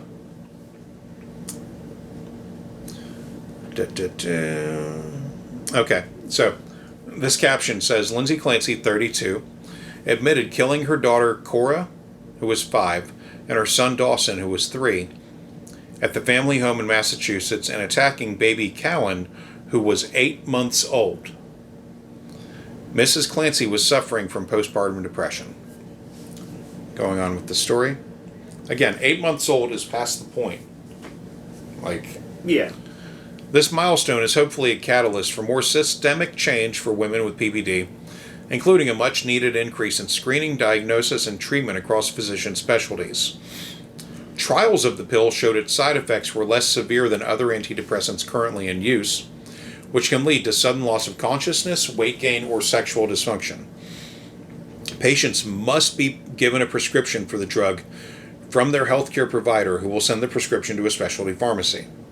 The patient's OBGYN, midwife, or family practice provider can prescribe the treatment without consulting or referring to a psychiatrist. The specialty pharmacy will then contact the patient to confirm the prescription, insurance coverage, and benefit eligibility. Then the prescription will be shipped directly to you. The Policy Center for Maternal Mental Health said it believes insurance companies and state Medicaid agencies will cover Zurzuvae because it is the only drug of its kind. However, it said that it was concerned that the insurer may require women to have tried antidepressants first. Massachusetts-based drug makers Sage Therapeutics and Biogen said they have launched a patient support program, Zurzuvae for You. It includes financial assistance through the means of a copay assistance program, as well as medication for free for people who are eligible. PPD is a medical condition many women are struck down with after having a baby. It involves intense feelings of sadness, anxiety, and exhaustion that usually begin 2 to 3 days after birth and can last months. Other symptoms include insomnia, loss of appetite, intense irritability, and difficulty bonding with the baby. In rare cases, an extreme disorder called postpartum psychosis may also develop after having a child. Existing treatment includes typical antidepressant treatment or talking therapy, but traditional antidepressants can take weeks to kick in. The condition affects around 10 million American women and has strong links to suicide after childbirth. Suicide is the leading cause of death in the postpartum period, according to studies. Lindsey Clancy, 32, from Duxbury in Massachusetts, admitted to strangling her 3 kids, Cora, 5, Dawson, 3, and Kaylin, 8 months, to death before attempting to take her own life after suffering postpartum psychosis. Mrs. Clancy, who worked as a midwife, was reportedly suffering from postpartum depression, anxiety, and psychosis. Former Victoria's Secret model Chrissy Teigen has also admitted to suffering postpartum depression after the birth of her first child, saying the months following childbirth were a sad existence. It comes as a major new research paper that advises women to swap medication for exercise to treat postpartum depression has sparked outrage among women's health experts. The newly published analysis by researchers at the China University of Geosciences claimed to prove doing exercise like running at least twice a week is more effective than traditional treatments. So that was the article. It is not an advertisement for the drug, and it does use a photo of Lindsey Clancy in the article, but Candace framed it in such a way that it sounded like a drug maker was using her story to push pills. I don't, in general, like a lot of these things these companies do, but framing this in the way that she did is monstrous. I will give her credit that on the video of this episode, she did show that it was a Daily Mail article, which did help me narrow it down. But as we have covered here already, it's a safe bet for her to do that because her audience is not the type of person that will go further. They expect Candace to have done all the research and the thinking for them, which is of course dangerous no matter who people rent their brains to, which is why I strive for accuracy here. I can't reasonably expect listeners to follow up on our work, but I like to think that if they do, they can come away from the research at least happy with my work, especially if they plan to pass it on to others that might be in need of it. Now, for the next series of stories, I originally wanted to do as one long clip and then cut into it, But on my second pass at this, I realized that, unfortunately, each one of these deserves its own cut and its own background checkup beyond the story at hand. So, Candace spends the next few minutes of her show running through several stories that I was able to chase down and expand on. So first up, Andrea Yates. Here are some other examples of what I believe to be stories regarding Big Pharma. Even though Big Pharma is never made to be at the nucleus of these stories, nobody ever questions it because, of course, that's part of the syndicate. Trust the doctors, trust the experts. Obviously, if this person did this, it's because they're crazy. Don't worry about what they were ingesting into their body every single day. That shouldn't be having any effect on anything. Big Pharma's always here to help, even though there is so much proof to the contrary right now that is at our fingertips. Another young woman, Andrea Yates. You might remember the story. It was an old one. It was from 2001. She drowned 5 of her kids in a tub. She obviously has been since put into a mental hospital, and she annually declines the release from the mental hospital. This was again back in 2001 in June. She drowned her 5 children in their suburban Texas home. 5 years later, she was found not guilty by reason of insanity. She was 37 years old at the time, and she suffered from, you guessed it, postpartum depression. What they are calling a postpartum psychosis. What they are not answering is what drove her to that postpartum psychosis. Okay, so Andrea Yates, in an article from Time written by Melissa Chan, June 20th, 2016. The article was titled, Revisiting Andrea Yates 15 years after she drowned her children. It isn't a long article, but it should be heard or read aloud to be understood as to maybe why Candace didn't read it out in full. Also known as what we do here. Anyway, the article says from the top, Revisiting Andrea Yates 15 years after she drowned her children.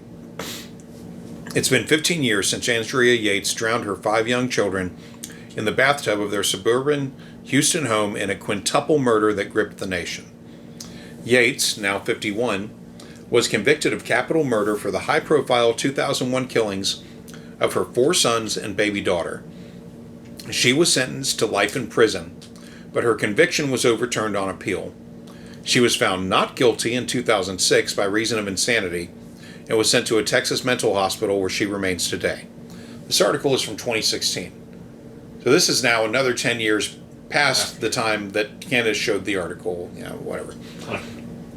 I don't think people understand, quote from the article, I don't think people understand how shy and reclusive and how afraid Andrea is, especially since all this publicity descended on her. One of her lawyers, Wendell Odom, told People in an article published on Monday. She is truly afraid. Yates suffered from depression and had tried to commit suicide at least once before she systematically drowned all of her children on June 20th of 2001. They ranged in age between 6 months to 7 years old. Her attorneys said the murders were brought on by psychotic delusions exacerbated by repeated episodes of postpartum depression. Time previously reported in a lengthy investigation in 2002. Her husband, Rusty Yates, at the time said the two of them had always planned on having a big family, but demons took hold of his wife. Quote, The Bible says the devil prowls around looking for someone to devour. I look at Andrea and I think that Andrea was weak, he had told Time. He goes on to say, Think about a field of deer and there's one limping around, and that's kind of the way I see it. Andrea was weak and he attacked her. End quote. On the morning of the murders, after her husband left the house to go to work, Andrea Yates fed her children breakfast and drowned them one by one as their siblings ate. Her firstborn, a 7-year-old named Noah, tried to run away when he realized he was the last to die. His mother told police how she chased him and drowned him face down in 9 inches of cold water in the tub as his baby sister's body floated next to him, Time reported. Now, Andrea Yates is likely living out the rest of her life at the Caryville State Hospital, a low-security mental health facility in Texas, according to People. Her defense lawyer, George Parnham, and his wife, Mary Parnham, in 2002 created the Yates Children Memorial Fund in her honor to help raise awareness about postpartum depression. Yates, quote, keeps up with the activities of the fund, the Houston Chronicle reported. She's very enthralled with what YCMF does, Mary Parnham told the newspaper. Quote, she's thrilled to know that good things are being done for the legacy of her children, and that makes her very happy, end quote. So that's the article. The husband, in his grief, no doubt, blames a demon or devil for her actions. As the article says, she had previously tried a suicide, and she had repeated episodes leading up to the event.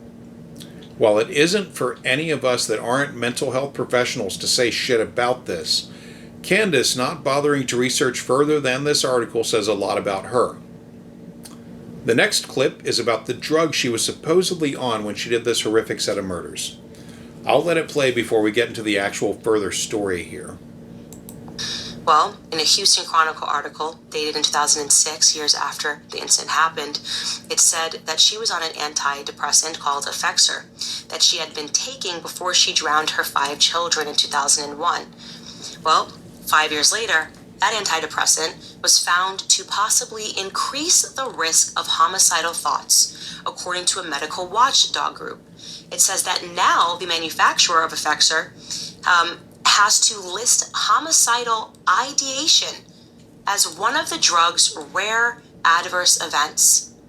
She killed 5 of her children, and then years later, the manufacturer of the drug that she was on had to put on the label, oh, by the way, this can turn you into a homicidal maniac. Her children will never come back from life. Her life will never come back from the dead. Her life will never be the same. She, again, keeps declining her release from the mental hospital because who would want to come out after coming to terms with the fact that you just killed your 5 children? What's going to happen to the manufacturer? Oh, probably nothing. They're probably just going to manufacture another drug that they are going to position to mothers as something that can possibly help if you're feeling the baby blues, if you're going through a period of depression thanks to the external stimuli. Don't worry, we've got a pill and it can help. Even if it doesn't help, we're not going to be liable for anything because we are turning people into billionaires. We are turning a select group of people into billionaires the more drugs that we can create despite all of their harmful effects that are being listed. So this is the actual article from the Houston Chronicle. Link in the stack, but I got it on the Internet Archive. It is an AP article written by Angela K. Brown from 2006, which was 5 years after the murders. And Squishy has entered the chat. Hello, kitty. Close the door again. Okay. Oh, I think she wants me to pick her up. Come here, kitty. Okay. Group warns of drug Yates took before the deaths. Antidepressant Effexor found to possibly raise risk of homicidal thoughts in users. By Angela K. Brown, Associated Press. Published 5:30 a.m. on Monday, July 16, 2006. An antidepressant that Andrea Yates had been taking before she drowned her 5 children in 2001 has recently been found to possibly increase the risk of homicidal thoughts, according to a medical watchdog group that says Effexor's manufacturer has not warned the public. Quote, homicidal ideation, end quote, was added last year as one of the drug's rare adverse events on Effexor XR's label and on the website of its manufacturer, Wyeth. The U.S. Food and Drug Administration defines rare as occurring in less than 1 in 1,000 people. In the U.S. alone, about 19.2 million prescriptions for Effexor were filled last year, but that does not reflect the number of people who take the drug because some of those are refills. Dr. Moira Dolan, Executive Director of the Medical Accountability Network, said she discovered the labeling change about 2 weeks ago when she stumbled across the FDA's MedWatch newsletter from November. The Madison, New Jersey-based drug company did not send letters to doctors or issue warning labels. People need to be warned that this is a possible side effect, Dolan, an Austin doctor who has reviewed Yates' medical records but is not involved in the case, said on Sunday. Wyeth calls the drug safe. Effexor is Wyeth's top-selling drug, with $3.46 billion in 2005 sales worldwide, more than twice the total for its number 2 product, and 18% of its total revenues for last year. We believe there is no causal link between Effexor and homicidality, said Wyeth spokesman Gwen Fisher. In our minds, we've taken every precaution. She said that as Effexor was being studied for use in treating panic disorder, Wyeth found that only one person reported having homicidal thoughts in its clinical trial. Fisher said she did not know the trial date. In approaching Wyeth's application to use Effexor for that disorder, the FDA wanted homicidal ideation listed as a rare adverse event, defined as something not proven to be linked to the drug, Fisher said. That is different from an adverse reaction, she said. Wyeth never notified doctors or issued warning labels because it found no causal link between its drug and homicidal thoughts, Fisher said. The current website label mentioning homicidal thoughts is appropriate, she said. Linked to suicidal thinking. In 2004, the FDA ordered that all antidepressants carry black box warnings that they increase the risk of suicidal thinking and behavior in children.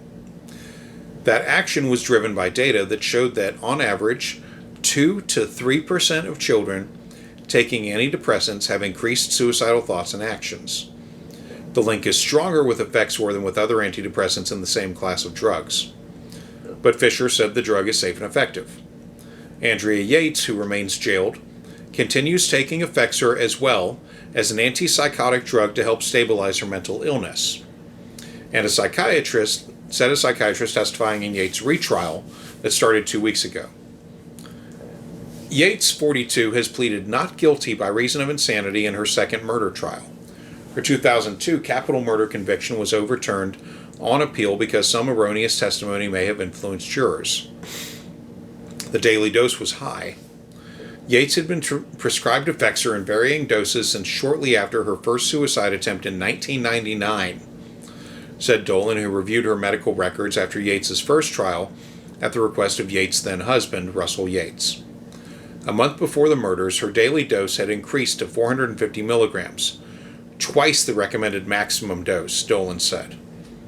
Her lead attorney, George Parnham, has criticized the amount of medications Yates was prescribed before the children's bathtub drowning deaths. He said Wyeth should have published information about the possible connection between Effexor and thoughts of homicide, but he said that will not affect Yates' case.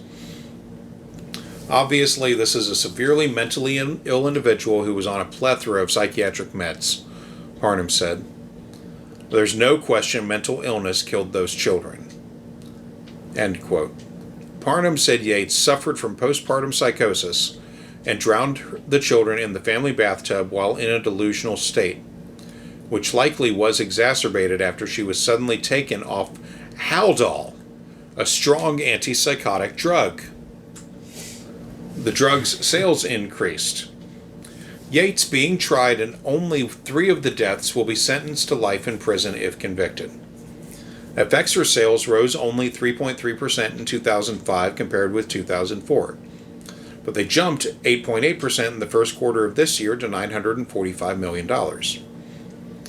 Associate Press reporter Linda A. Johnson in Trenton, New Jersey, contributed to this report. So that was the article.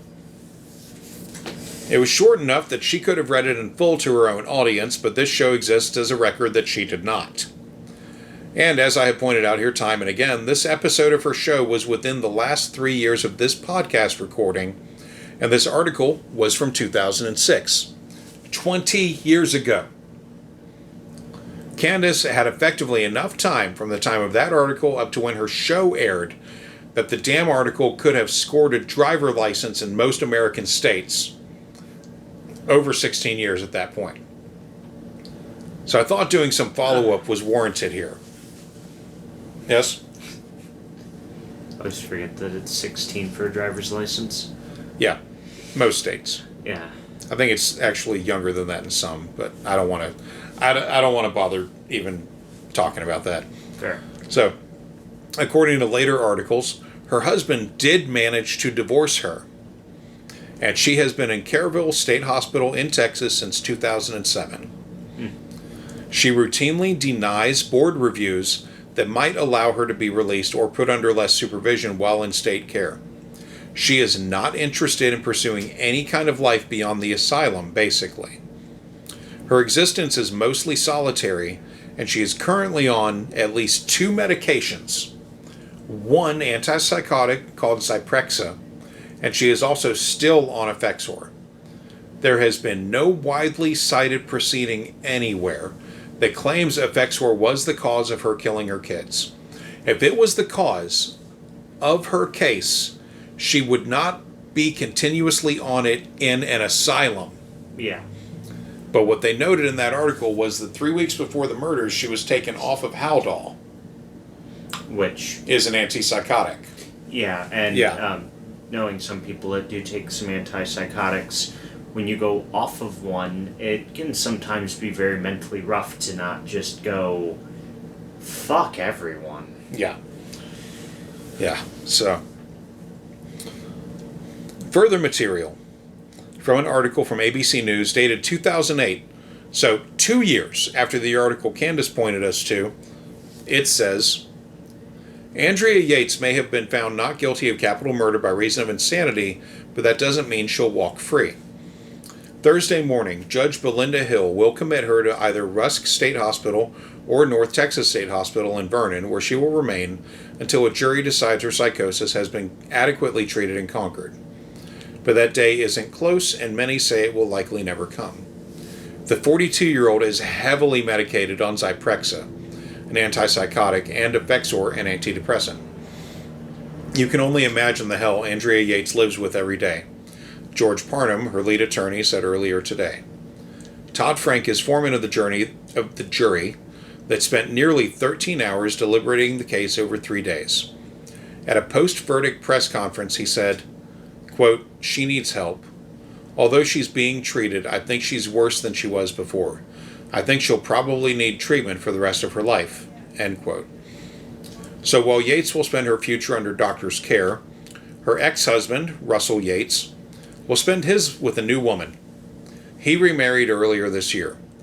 Still, he was in the Houston courtroom to support his former wife during her trial. When the verdict came down, he put his head down in his hands and cried.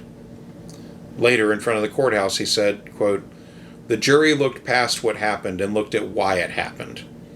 Yes, she was psychotic. That's the whole truth, end quote. That's also likely the last of Andrea Yates' criminal trials. Prosecutor Joe Omby announced that he would advise Harris County District Attorney Chuck Rosenthal that the state not prosecute her in the deaths of her sons Luke and Paul, neither of whom were part of the just-wrapped court case. I briefly looked into why she wasn't convicted of all 5 murders, and I learned that in cases like this, especially in this case under Texas law, it is not seen as legally necessary to bring all charges on a multiple murder. They charged her with 2 counts on 3 of the killings. The exact reasons are under court seal, but legal analysts at the time thought it could be that the prosecution wanted to keep the other 2 deaths in a strategic reserve. If she were somehow acquitted of the murders, they could prosecute on the remaining 2. But that never came to pass. Her capital murder conviction was overturned, and the insanity plea stuck for her. Under the law, she can basically stay in the asylum forever and continue to waive her right to a yearly mental fitness hearing. Several of the articles I went through in my research mentioned that she stays busy doing crafts, which go into a pool of other inmate crafts and are sold anonymously for charity. Huh. So there is a small but very real chance that if you've bought crafted items to support a charity and the donor artist was anonymous, they might have been a person like herself, which is not a turn I would have predicted in this story at all. No.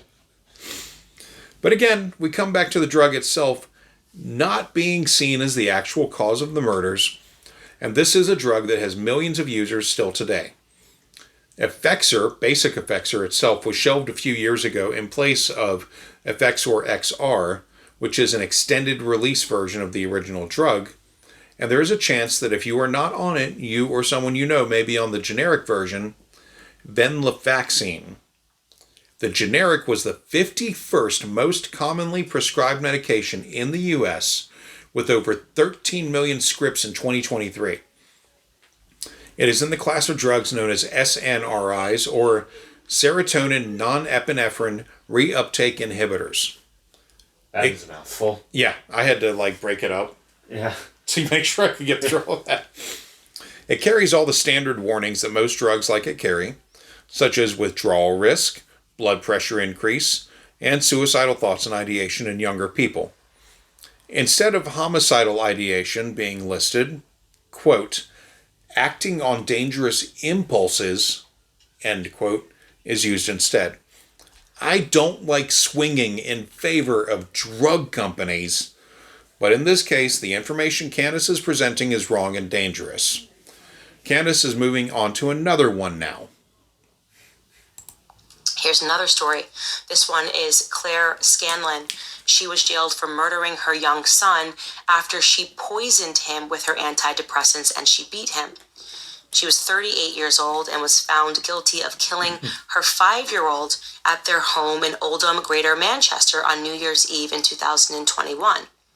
Toxicology reports showed that the child had been poisoned with an antidepressant called Mirtazapine, which was prescribed to her. The child had been given 9 times the amount, which would have been considered fatal for an adult. Okay, so the article she just breezed right through is from Sky News, and it says in full, mother jailed for murdering young son after poisoning him with her antidepressants and beating him. Claire Scanlon, 38, was found guilty on Wednesday of killing Dylan at their home in Oldham, Greater Manchester on New Year's Eve in 2021. She has now been sentenced to 18 years behind bars. Scanlon had run to her uncle's house at 6:15 p.m. on the 31st of December, where she told them the boy was not breathing or moving. Members of her family went over to her home and found Dylan lifeless in a double bed in the main bedroom with numerous bruises on his face and body. And they have a mugshot of her in the article. He had been given 9 times the amount which would be fatal for an adult. Scanlon gave family and paramedics numerous different reasons for the bruises to hide the fact that she had beaten and given him her antidepressants. In the days leading up to his death, Scanlon had sent Dylan's father abusive messages and voicemails telling her ex-partner he would never see his son again. Police also found a note in the house suggesting that she had planned to kill Dylan and herself. Dylan's father, Gary Keenan, said, quote, Dylan was cruelly taken away from us on New Year's Eve in 2021 by the one person who was supposed to love and protect him. He will be missed every minute of every day, and we cannot put into words how difficult it's been to endure the trial and to listen to how Dylan came to his death. Claire Scanlon's role as a parent was to love and protect her son from harm, but she took the ultimate step to take her young son Dylan away from her ex-partner. She initially told her family that a ladder had fallen on Dylan. Then a short time later, she told a paramedic that he had fallen down some steps. The truth was that she had deliberately poisoned and beaten him. And that is the article. This happened in 2021. Follow-up on this led me to an article from 2025, last year, that goes into more detail, from the BBC. Safeguarding authorities failed to respond properly to concerns raised about the care of a 5-year-old boy who was murdered by his mum, a report has found. Dylan Scanlon was poisoned with antidepressants and beaten by Claire Scanlon at their home in Oldham on New Year's Eve in 2021. The review found Dylan first came into contact with social services as a 1-year-old, when he was found crawling alone along the street. Oldham Council said that while it had improved child safeguarding since Dylan's death, it was not complacent. Dylan was found dead with 9 times the fatal limit of the antidepressant Mirtazapine, which had been prescribed to his mother. He had also suffered more than 30 non-accidental injuries. Scanlon, 39, was jailed for life in July 2023 and told she would have to serve at least 18 years in prison. Her trial heard she had earlier sent abusive messages to Dylan's father, Gary Keenan, saying he would not see him again. An independent review said Oldham's multi-agency safeguarding hub, MASH or MASH, missed a series of opportunities to intervene effectively in Dylan's care. The report found the response to welfare concerns about how Scanlon was caring for Dylan was inadequate and ineffective, and highlighted a systemic suboptimal approach to multi-agency working. The investigation said concerns about Dylan's care were first highlighted to Children's Social Care Services when he was 13 months old and found crawling unaccompanied along the street of the family home by a passing social worker. However, a subsequent MASH care plan was found to be superficial and lacking any real purpose or ambition for the child. The review highlighted 3 other occasions when concerns were raised about Dylan's care. When Dylan was 3, a dietitian was worried that Scanlon did not fully understand her son's health needs. There was an inadequate response to that referral, according to the report. An anonymous phone call was made to MASH when Dylan was about to turn 4. The caller said there were piles of rubbish outside the family home and that Dylan was playing alongside rats. Dylan Scanlon's father, Gary Keenan, said his son was funny and cheeky. A health visitor who last visited 3 months earlier said the home conditions were good enough and no further action was taken. The review said this decision was misplaced. About 6 months before he was murdered, another anonymous caller raised concerns to police, Dylan's school, and social workers. The caller said neighbors were worried about Dylan's welfare, saying that he, quote, always looks very dirty, unkempt, and the house is filthy, end quote. The caller also said Scanlon smoked weed on a daily basis and often forgot to pick Dylan up. The report found the lack of significant action in response to the call was because Greater Manchester Police, GMP, and Social Services both thought the other was responding. They should have both shown up. Yep, all cops are bastards. It said this misunderstanding, quote, seems incredible, end quote, considering the staff concerned were physically located together. The same building. Oldham Council said Dylan's death was tragic and that there had been, quote, a lot of soul-searching and reflection to see what could have been done differently, end quote. About actually answering the fucking, call at the same time, maybe? Mm-hmm. A spokesperson said, quote, Oldham Children's Services and the Safeguarding Partnership are now in a much different place compared to 2021. Our processes for keeping children safe were reviewed at the time and have been improved. This is, of course, not making us complacent. Cases like Dylan's are a terrible reminder of why we commit to continually improving and challenging ourselves and hold each other to the highest standards of care, end quote. A GMP spokesperson, Greater Manchester Police spokesperson, said the force's thoughts remained with Dylan's loved ones, quote, who have had to deal with losing him over 4 years ago, end quote. It was just 4 years ago. I mean, no. Fucking assholes. Quote, Lord. We recognize and regret the failures that have been highlighted in the review, particularly the issue regarding communication with our partners. This has been addressed and effective partnership working remains a firm focus. Protecting children is our top priority in Greater Manchester, and we work closely with all our local partners to keep children safe, end quote. Mm-hmm. And also, because Candace didn't bother to go into it, we should talk about the drug she gave her son that she was obviously supposed to be taking. Mirtazapine, according to the NIH, link in the stack, is a common antidepressant. This write-up was last updated in 2024, so it is more recent than a similar PubMed article that I found from 1998. Anyway, I won't go through the whole thing, but there are some highlights in there.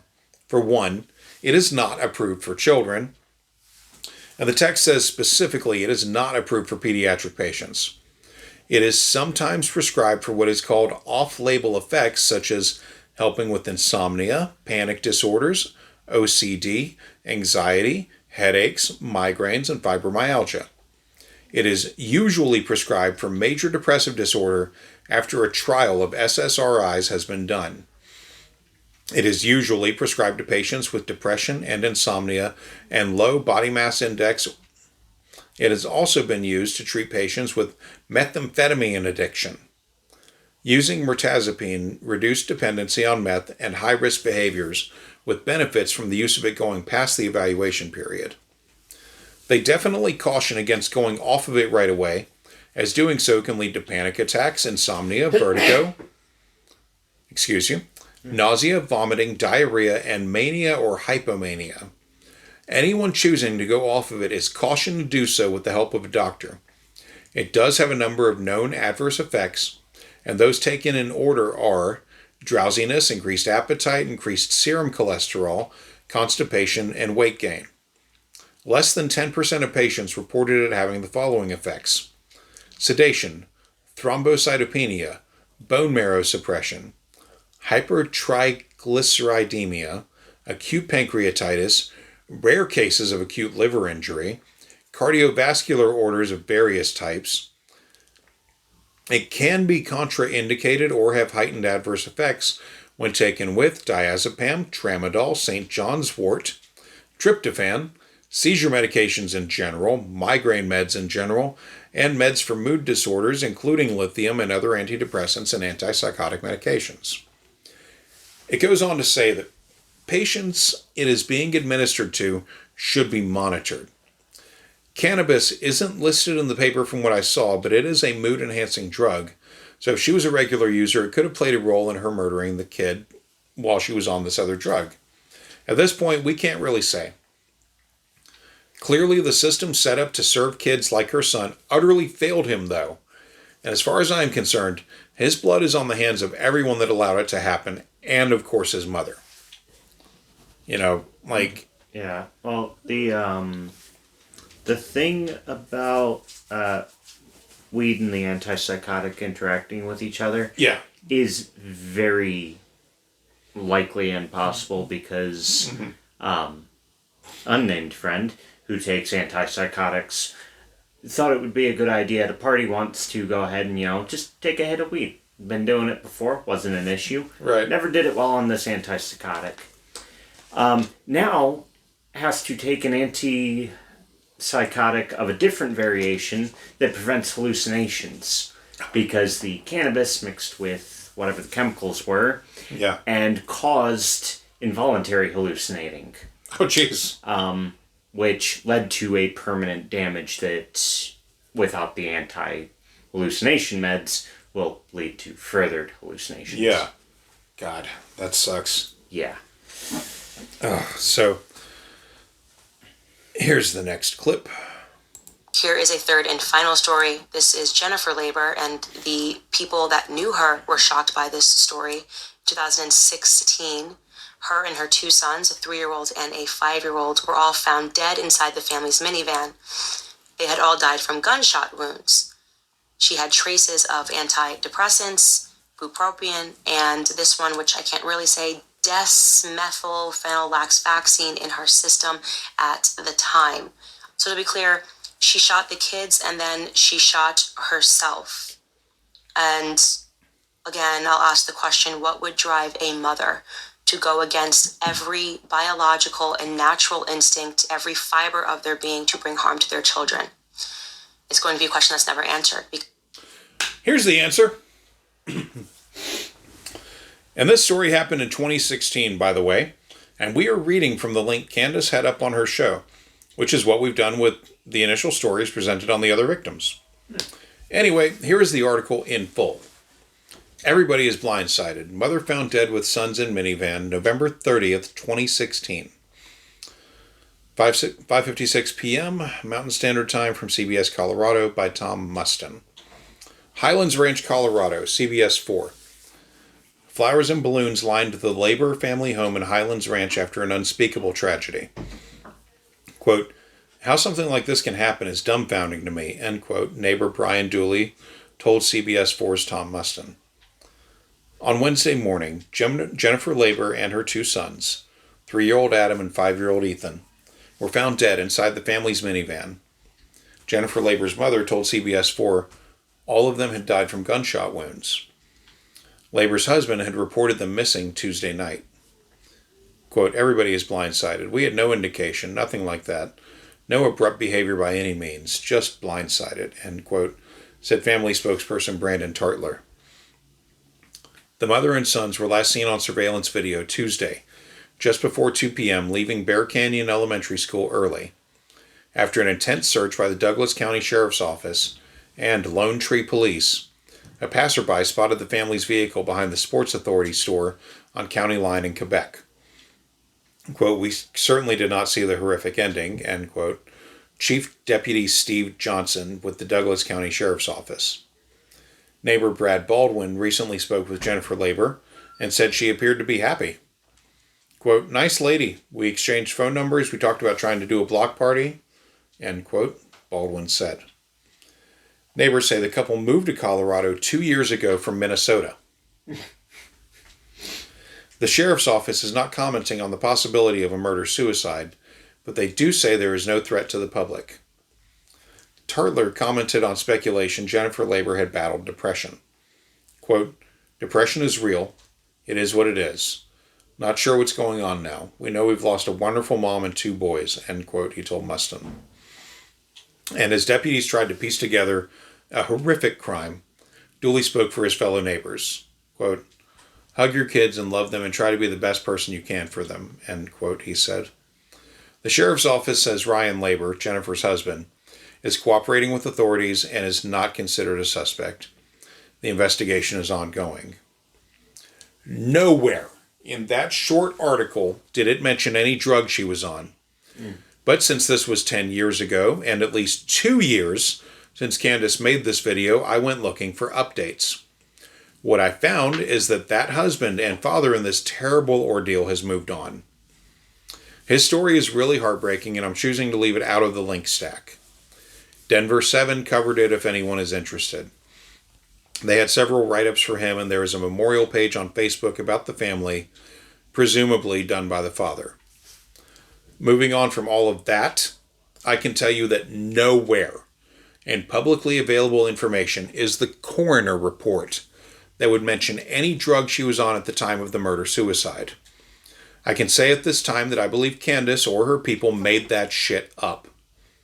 The only drugs mentioned in all of this were oxycodone and Benadryl she gave the boys to make them sleepy before she shot them each once and then turned the gun on herself.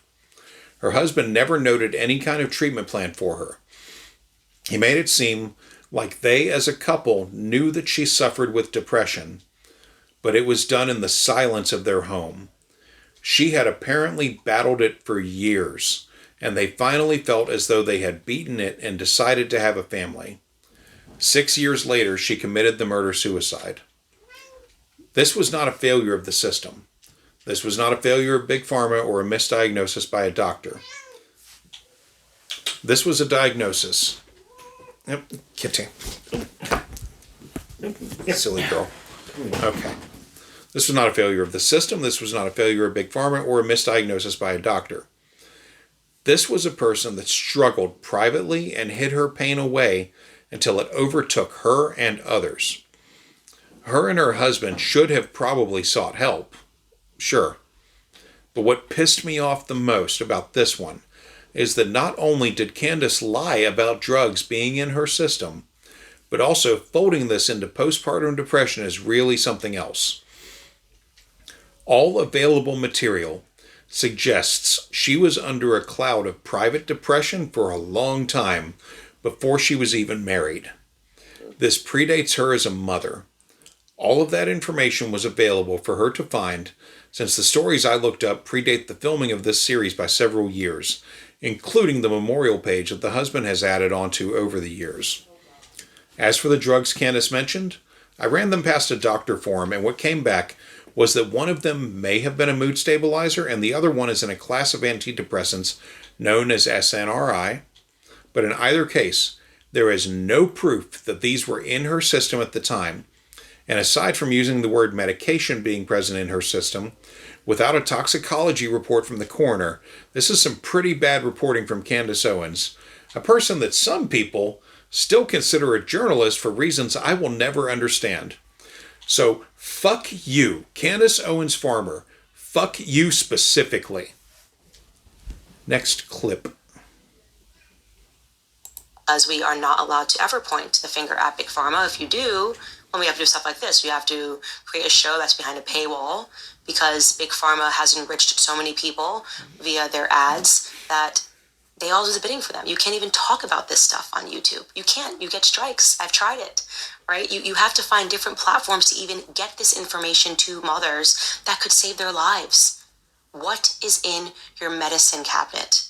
What are the actual long-term effects of what is in your medicine cabinet, right? Again, I am not saying all of this for the purpose of, if you are watching this right now and you're taking something that is helping you get over a hump, or you think that you're having a period of sadness and that really this pill is working. This is not to shame you whatsoever. I don't want you to walk away feeling that you've done something wrong. I instead want you to recognize that the doctors that are prescribing you these drugs perhaps don't even understand the full extent of the damage that can be done. Women are finding this out after they killed their children, that there was perhaps something that this drug could have done to fundamentally alter their brain and to make them have a drive towards homicidal ideation. This is very serious stuff. Yeah. Well, this is serious stuff, Candace, and it would be nice for everyone if you got it right, ever. But as we have covered in this episode, she seems almost deliberately incapable of doing the job right. In only one of these cases would I blame doctors for malpractice. The others needed help long before things went south, and possibly before they chose to be mothers, which in this day and age may not be a choice for women depending on what state they reside in, but one of these cases is from fucking England. Yeah. If that woman did not want to be a mom, that could have been taken care of. Yeah. With the national health system. Mm-hmm. At almost no cost to her. So, that case from Manchester, yeah. If she didn't want to be a mom, she didn't have to be. Yeah.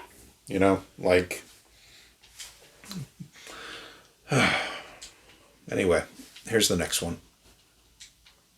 And I wanted to do this episode and to talk about it because we have to have a willingness to have meaningful conversations about the differences between understandable sadness and depression. These two things are not the same, right? An understandable sadness that can feel like a period of depression, which is how I felt through all of December.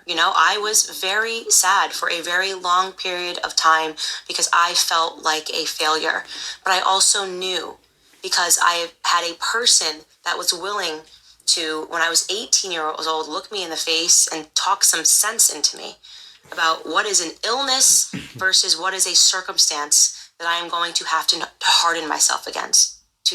To be a tougher person and to understand that things are going to get better. And I put that in my mind. I said, this is week 1, it's going to be better. It's going to be better when he's sleeping longer than 2 hours at a time. And then he suddenly was sleeping for 4 hours at a time. And that was something that felt a little bit better. This is temporary. This pain is temporary. I am going to be able to walk in 4 weeks. These sorts of mindsets, talking to the person next to you. When you get down, what can you do?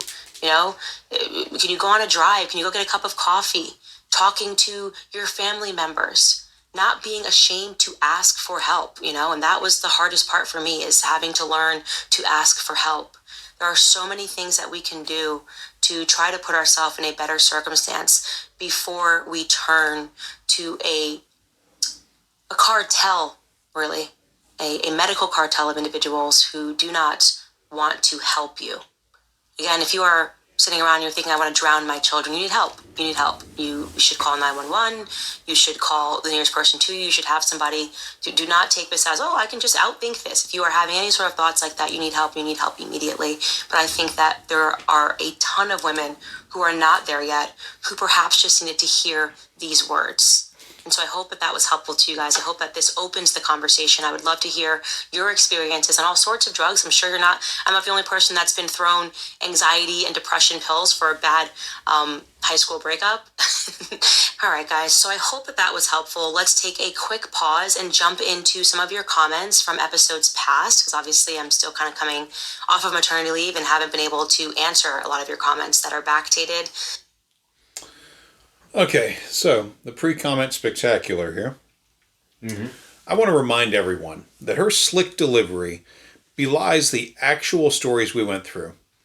The full story of the families that we presented is that help was sought, help was given with spouses, family, friends, the legal system, and bad shit still happened.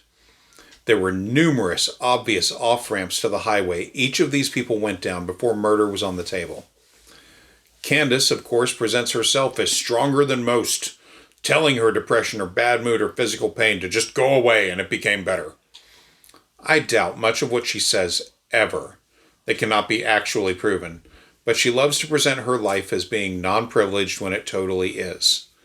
Candace Owens has fuck you money, which means that there is always someone around that can and does feed her kids, pick them up for her, drive everyone someplace, and so on. She is not some struggling person talking to a low-grade webcam in an apartment in Philly anymore. She is wealthy, and to pretend otherwise is to deny a lot of truth. Wealthy people can get depressed, manic, and so on, sure.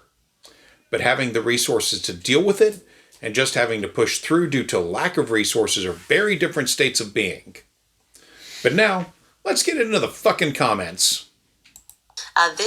These first set of comments are pertaining to the MMR vaccine. That was a very big episode that we did, a sensitive one, because it is where all of the conversation about autism takes place. And I am very inclined to believe parents that they are having their children being impacted by vaccines.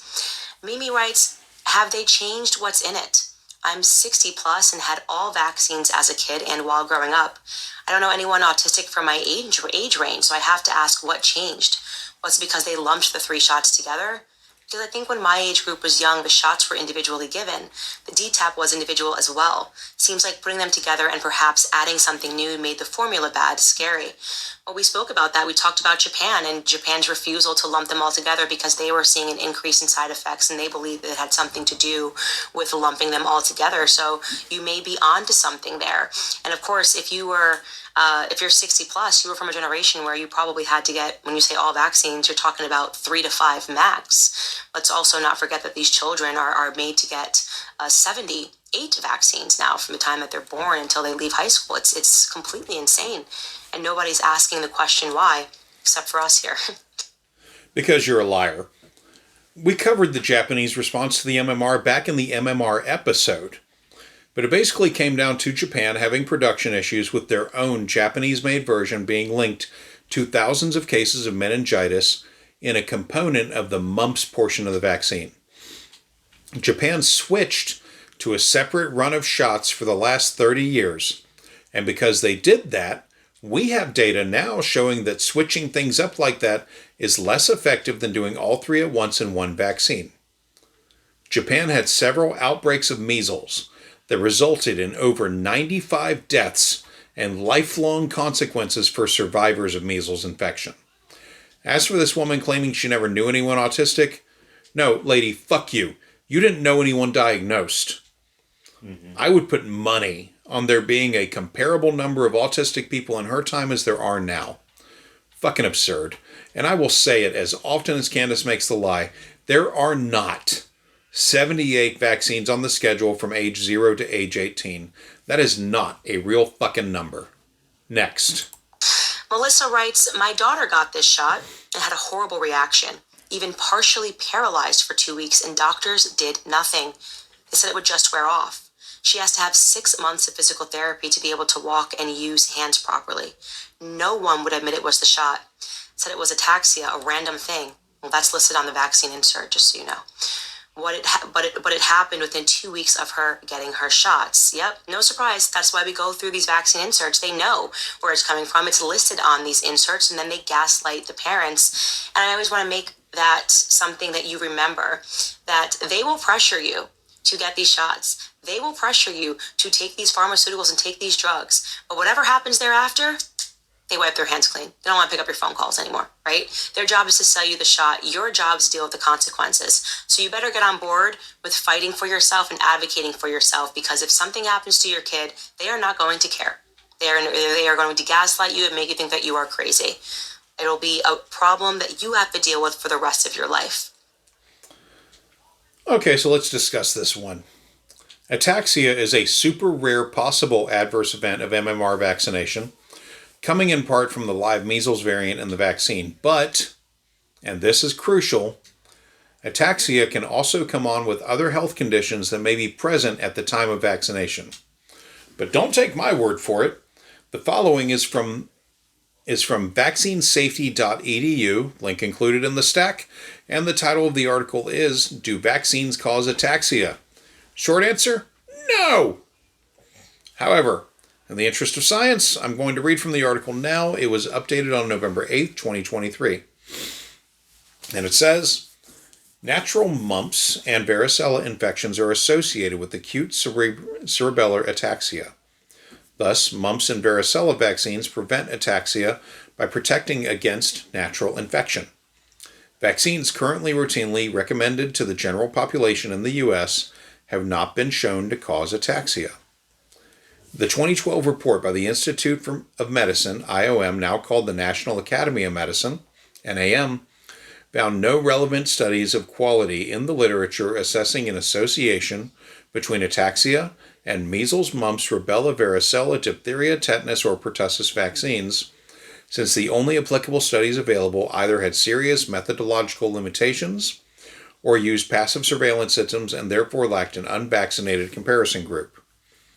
A vaccine safety data link study published since the 2012 IOM report found a lowered risk of ataxia in the interval study shortly after both MMR and MMRV pro-quad vaccination versus the comparison interval of 57 to 180 days after vaccination 2.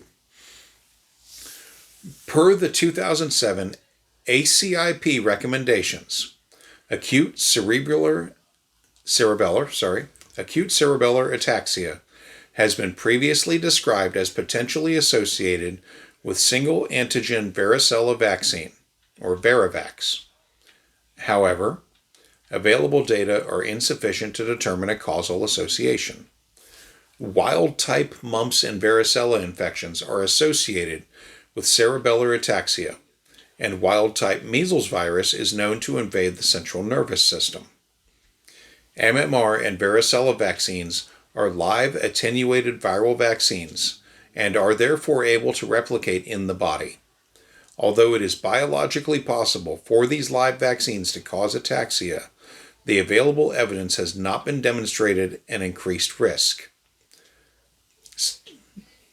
See the measles, mumps, and rubella and varicella summaries for more details.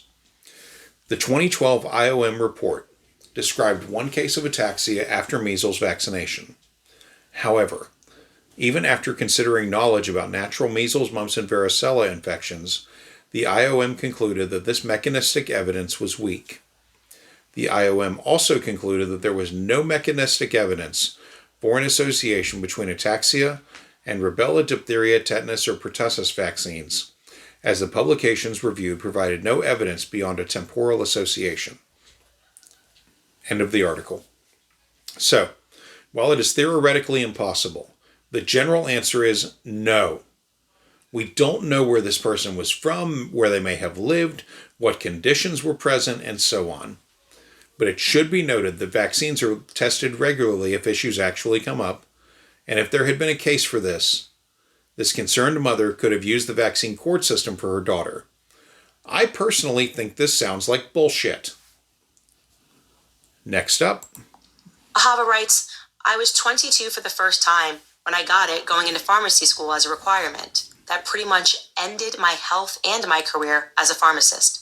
Turned my health around and became a traditional naturopath. This vaccine is dangerous even as an adult. Yes, it is very dangerous, and I'm glad that you are sharing your story. And I'm also very glad that people are starting to explore how you can make yourself healthy without having to go through these toxins, to put these toxins in your body. Again, no reason to be crazy. If you're gonna die, take the medicine. I certainly was in enough pain after my surgery that I took the opioids for 3 days, where I wasn't gonna be like, oh yeah, sure, just cut my toe up and put, some hardware in there, and I'm just gonna grin and bear it. But I can also deal with some cramps. I don't need to necessarily take ibuprofen. And I think finding and striking that balance is good for every person. It's aspirational for every person. While I can tacitly agree with this last statement of hers in this clip about finding one's own balance with pain meds, whether they are over or behind the counter options such as aspirin or OxyContin, it is probably safe to say that I disagree with her version of it. I'm not going to bother addressing the commenter that she read off beyond saying bullshit. I have no reason to believe that person's story about getting vaxxed in pharmacy school and then having that be a wake-up call. We are expected to believe that a person knowledgeable enough about pharmacological school requirements would not be vaxxed ahead of having to meet a standard for it. I briefly looked into whether or not this was a known requirement for students in this field, and the short answer is that it generally is, with exceptions to the rules handled on a personal basis, with waivers and the like. It depends on the school, but since most of them try to place students in medical facilities that require vaccination, I have to wonder at why this person who was not vaxxed would even seek out a degree to work in a field in which they would be subject to hotbeds of disease, viruses, and so on. This is an absurd claim, and I don't fucking buy it. Not to mention that you would think it would just be common sense that if you're going into vaccine sort of schooling that, you might maybe need to get injected with the stuff that, you're getting taught about. Yeah, well, you're getting taught about it, and you're getting taught about all the reasons why these things exist. Mm-hmm. Reasons that you're going to have to tell people. Yeah. Yeah, I don't buy it. What I think happened, off script here, what I think happened is she was just like Candace in her school. She was a shit student. Mm-hmm. And found a convenient excuse. I do not buy whatsoever this fucking story. No. And since we don't know anything more than what was actually read off there by Candace, again, I call bullshit. Yeah. So, moving on. Candace clearly has a parasocial relationship with many of her pay pigs, and that's where I find this last clip lands in a really distasteful zone. People are out there taking her word at face value on all of this shit, and many of her fans consider her to be a journalist on the same level as or higher than any journalist you have ever heard of. Go to any of the forums for her fans, and that is a word that is used often. It's not accurate, of course, and I'm not just saying that because she didn't finish her journalism degree. I'm saying that because she doesn't do anything approaching journalism in any sense, and she never really has, so... That's in the script. It's the... See? So... Oh, yeah. The PP... The yep. PFF. Yep. Back to the point, she abuses her parasocial relationship with her audience constantly, and I despise her for it. That is something I am aware of having myself as a podcaster, and I try my best to avoid anything that I feel would be an abuse of that unwritten rule book between us and our audience. I just hate to see it. Moving on. Life of Karis writes, the MMR vaccine gave my son alopecia. Candace and Dr. Charlie showed that alopecia is literally on the bottle as a side effect along with other autoimmunes, but all doctors say is that it's genetically linked, that they can't tell us what gene or how they know that. Yep, it's all right there. And for whatever reason, I assume it's because the doctors don't even read the inserts. They just say, oh, we was already going to have alopecia. As we have learned, vaccines can cause alopecia, at least according to the inserts that we have read. And yes, I'm glad that you are sharing the story because it's great to be able to go online and to see people writing these comments and sharing their own experiences because there's so many people. You open up the conversation and you're shocked. They make you feel like you're the only one. Candace is an anti-vaxxer. Somebody writes a mean article about me. And look at the comments of moms being like, thank goodness somebody is saying this. It takes one person going out, two people coming out. The more of us that share these stories, they can't ignore us anymore. They can't deny these circumstances anymore, and I think ultimately that's what we're after. This is bullshit. So, alopecia was not covered by Candace in her episode on MMR, and it is not listed as a fucking side effect or adverse reaction, not even in the smallest amount on the fucking inserts of any version of the MMR vaccine, including the covalent ones mixed with other vaccines in the EU or across Asia. The only thing that even comes close is an extremely rare claim of alopecia in the VAERS system, happening 60 times since 1984. It is spread across multiple vaccines as a claim and is considered so rare that it doesn't deserve mention. 60 times across millions of people, possibly billions of doses of various vaccines, does not merit an investigation. It barely merits a mention. However, of the 60 cases I went looking after, 46 of those were claimed on hepatitis B vaccines, and in almost every case of alopecia, it was short-lived as a response, not a forever response, regardless of the vaccine that was claimed caused it. I am including in the link stack a link we served up in a prior episode from sciencefeedback.org on their teardown of episode 14 of A Shot in the Dark, the MMR vaccine. Nowhere in there will you find alopecia mentioned either. In this case, Candace is doing a retroactive embrace of something she never said, merely because a viewer that was also likely a Daily Wire pay pig, because that's who's commenting on these videos, claimed she said it because it makes her sound like she was on top of a subject that she definitely was not on top of here. Once again, she had a team of people that could have done the work ahead of time. 7 people. By the way, I have a real number on that. It's 7 people were working for her at Daily Wire during this fucking period. They could have done the work ahead of time and reframed this as something other than this narcissistic grab for clout, which is what it is. Next. Fuck. But, go ahead. Okay, so the... Uh-huh. I just had a really funny instance in my head. Uh-huh. So, what you're telling me is that somebody, like, say, Dr. Phil's bald spot, it's caused because he got vaccinated? Yeah, I mean...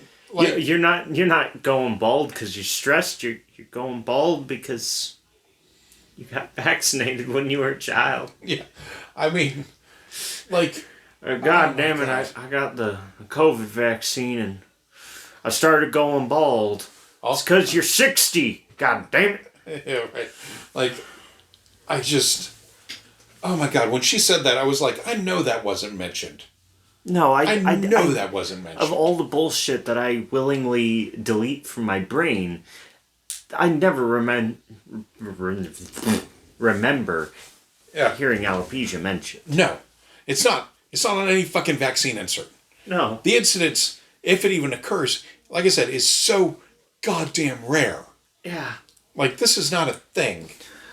But so aren't we supposed to be talking about people being depressed? Mothers being depressed? Well, we got off of that because she wanted to read the comments from her MMR episode, which are all clearly winners. Yeah, I mean... Yeah. I mean, look, if I'm grateful for anything, it's that going through the comments gave me the break that I needed after researching murders and suicides. That's fair. That's fair. Yeah. That was the darkest portion of the episode. That's what took me the longest to get through, because every time I went to go after it, I was like, I would come off of like a week of looking into everything and figuring out what's the best story, etc., like I do with these things, but I had to keep coming back to it going, I'm going to have to hear about another one, and then I'm going to have to unfuck what she said. Mm-hmm.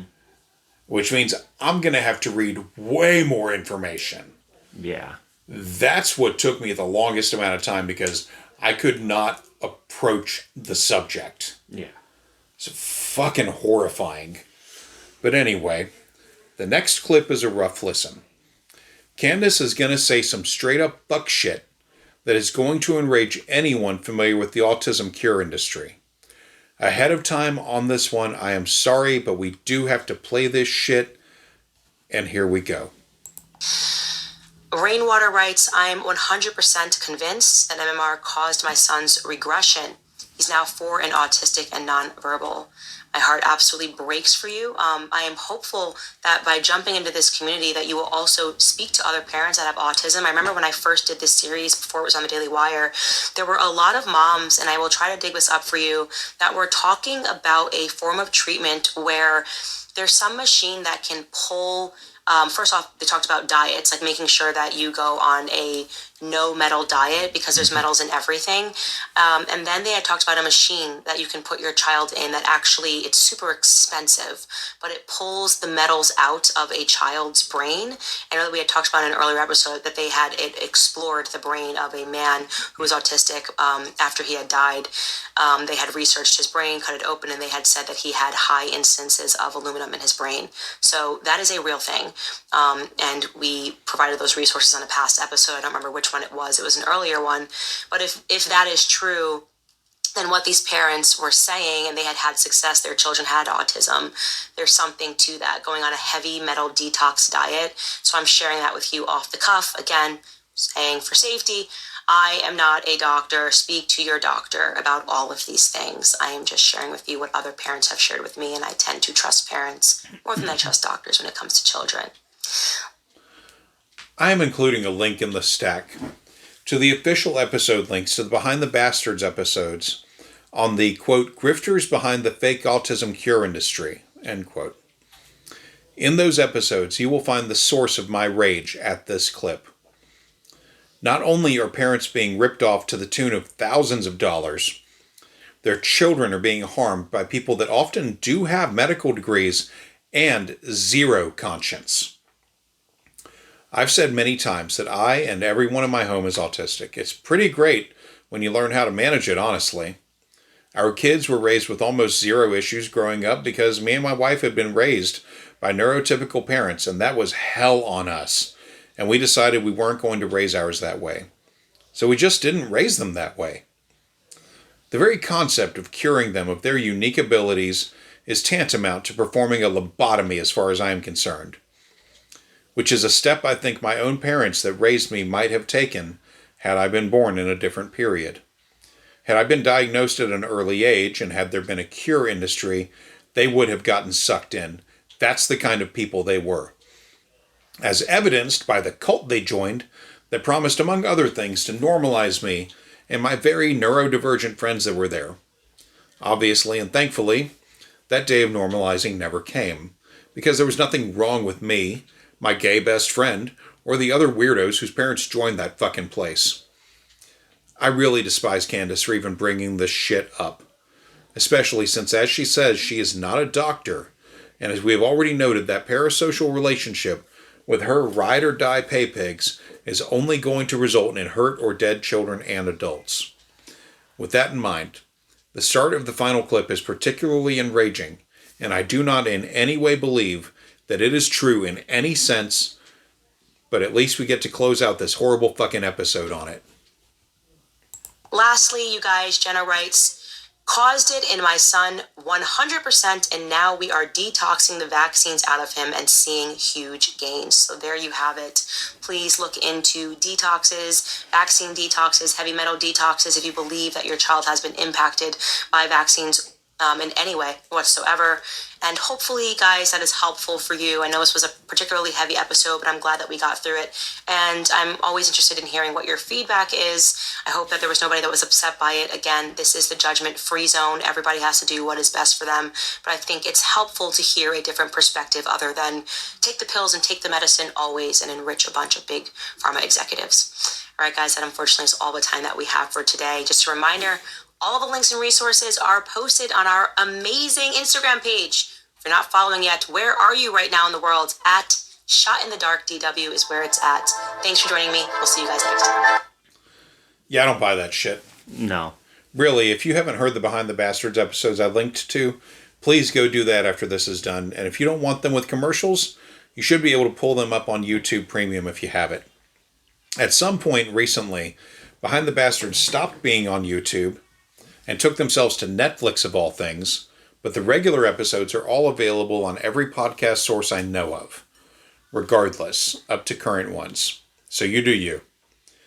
Behind the Bastards Classic on YouTube Premium as a podcast or Netflix or whatever you use.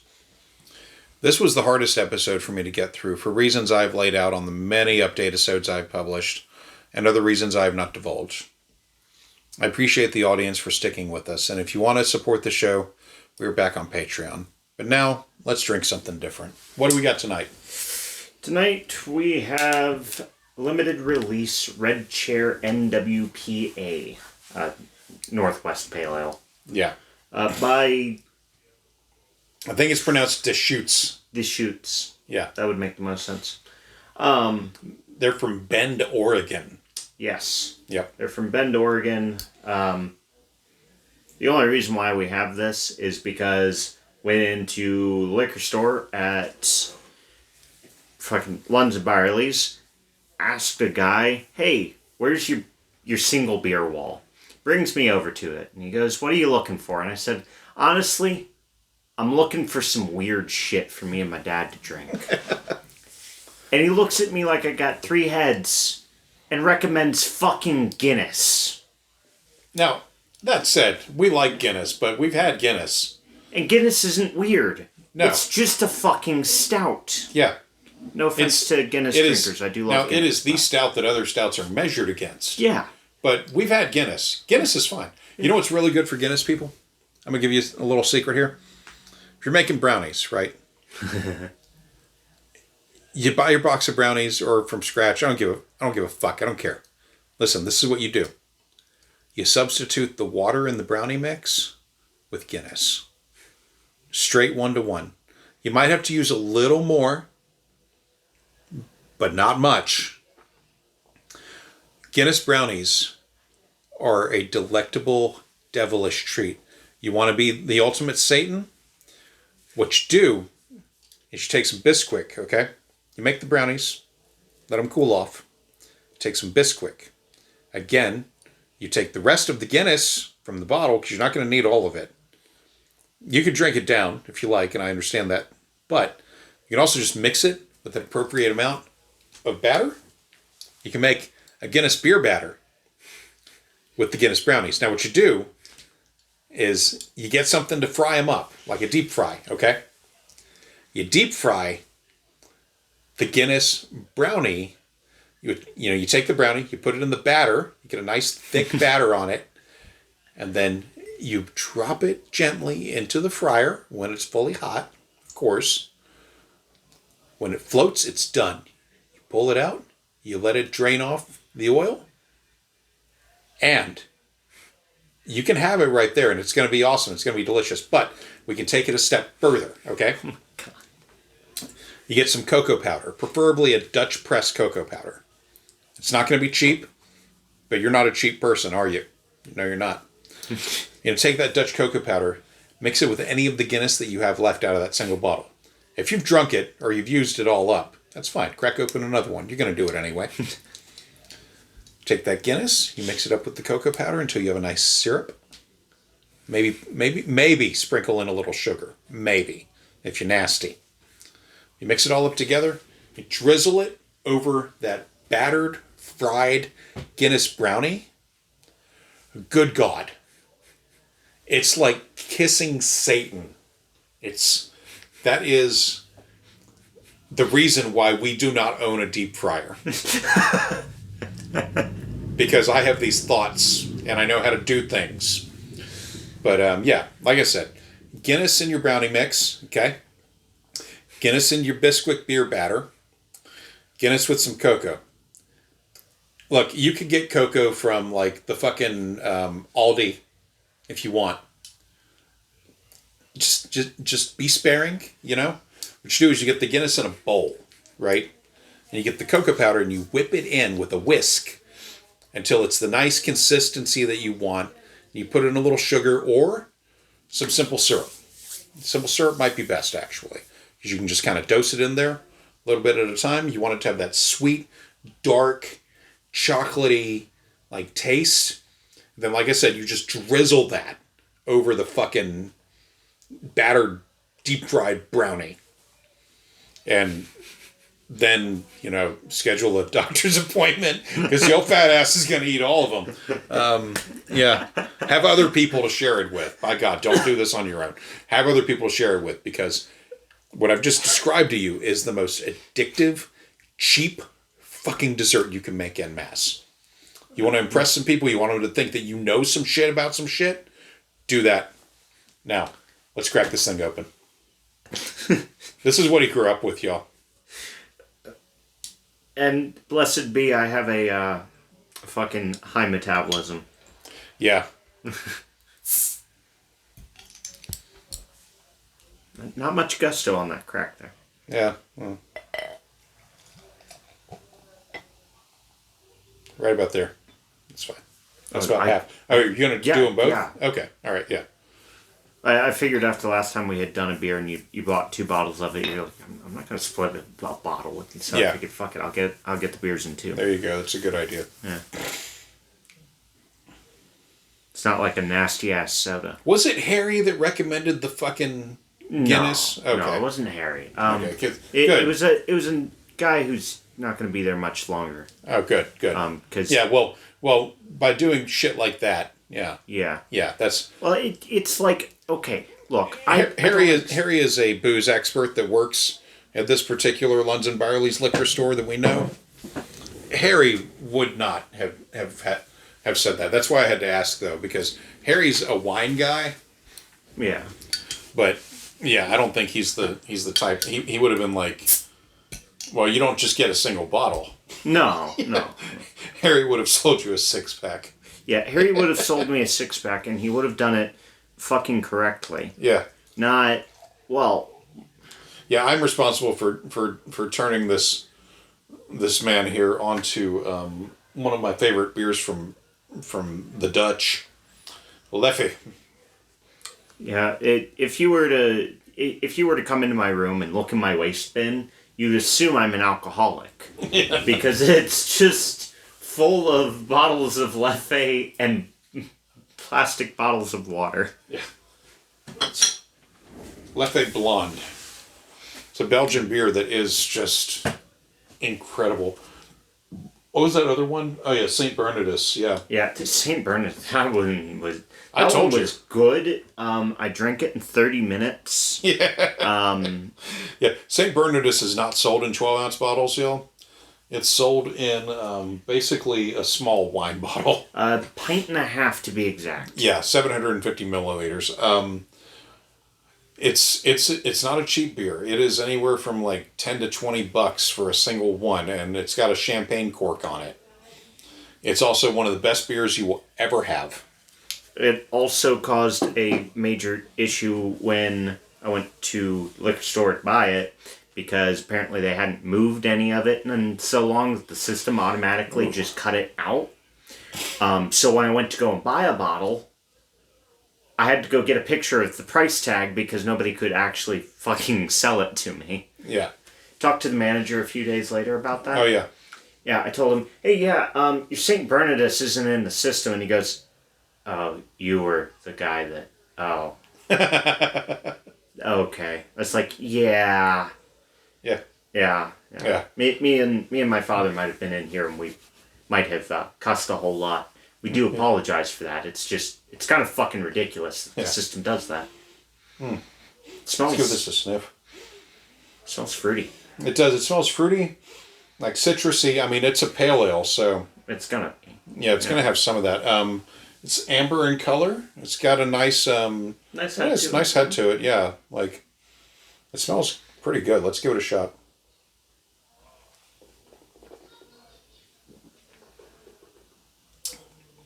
That's very good. That is hoppy. Mm-hmm. But not overly so. Yeah, it's not overpowered. No, that's a well-rounded beer. Oh, yeah. That's a very good, well-rounded beer. That is very drinkable. Purely selected it because it said it was a limited run. Yeah. And I figured, if a beer's a limited run, that either means it's absolute gobshite, or it's going to be the best thing that you ever have, and you're never going to see it again. Well, it was a winter beer. Yeah. Yeah, it's a winter beer. Limited release. It even says it's a winter beer on the bottle. I can see that being a winter beer, like something you come in from the cold and have. Yeah.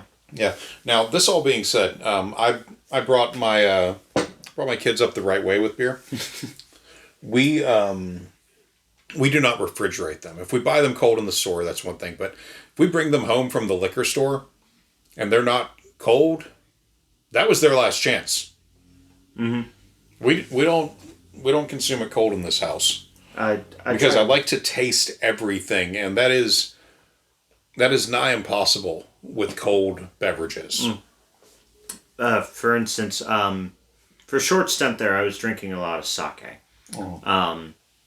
Primarily because I was just like, everybody else in the family doesn't like sake, but I want to give it a shot. Fuck it. And it's a safe thing to have because no one else is going to touch it. Yeah. And I got a bottle of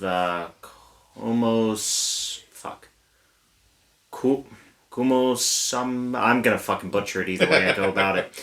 It's in a small blue bottle. Yeah. I get the pearl because I happen to like having fucking, not filament, goddammit, particles in my goddamn sake. Yeah. Forgive me for being unclean. Right.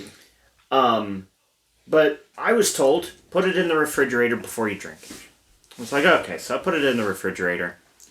I got around to it finally. I took a sip and I went, this tastes like absolutely fucking nothing. Yeah. I gave it to my mom to, have a sip of. She takes a sip of it. She spits it out, tells me it tastes like Budweiser. And I go, well, it was a cheap sake, so I wasn't expecting much. And Budweiser is hardly a beer. Mm-hmm. It's made with rice malt. Yeah. Yeah, and Budweiser is basically a sake beer hybrid. Yeah. Yeah. And so, I left it out on the counter for a little bit. I'm like, I'll drink the bottle. I'm not going to fucking dump it, because it's passable. It's okay. Yeah. And as it got warmer, the taste got better. And the next thing I know, I've drunk the entire bottle. And I'm going, oh, fuck, this is why people drink sake. Yeah, well, they drink it warm, too. Mm-hmm. Like, I've been to I've been out to dinners and shit with people that are drinking sake. And it's typically served warm. Sometimes they'll even heat it up. Yeah. Yeah, I don't care for the flavor of it. I've never found one that I've never found one that I've wanted to have more than the sample I had. Yeah, the coconut sake. Okay, that's actually a really good one. See, I want to try and get my hands on it. I gotta go to one of these days. I'm going to take me and a paycheck. Yeah. And I'm going to go down to fucking Wines and Spirits, or not Wines and Spirits, sorry, liquor, fucking, god damn it. Are you thinking of Total Wine? Total Wine, that's it, yeah. Dude. Yeah, we gotta go to the Total Wine in I gotta get in Ridgedale sometime. Yeah. Well, it's the size of a Walmart or a Target. Yeah, I gotta go there. It's nuts. It's so good. With a paycheck, because I intend on buying, even if it's, small bottles of multiple boozes. Well, the great thing about Total Wine, for one thing, the small bottles are really cheap. Yeah. But two, the staff there will be someone working that knows sake. Oh, yeah. Probably several of them. But yeah, they have an expert for kind of any booze you might want to even think about. Yeah. Yeah, I love going to Total Wine. I go there sometimes for shipped orders, and it's easily one of the best places. Like, oh yeah. Even the smaller ones, I've only ever had one bad experience as a customer in a Total Wine, and I've never seen that employee again because I mentioned their behavior to a manager. Mm-hmm. They basically I asked them a question, I asked them where something was, and they blew me off, and I was like, okay. Mm-hmm. And I was like, it was kind of like rolling around in my head how they talked to me. And one of the managers had come over because I wasn't finding what I needed. Yeah. And the manager comes over and he's like, can I help you? And I was like, yeah, man, but first I gotta, I don't want anyone to get in trouble, but I gotta say something. And I told him what was up, and he goes, which employee? Mm-hmm. And I was like, I didn't see their name tag, but I described them, and he goes, okay, now let's get on to what you need. And he helped me find exactly what I needed. I wasn't anywhere near the section that they said it was.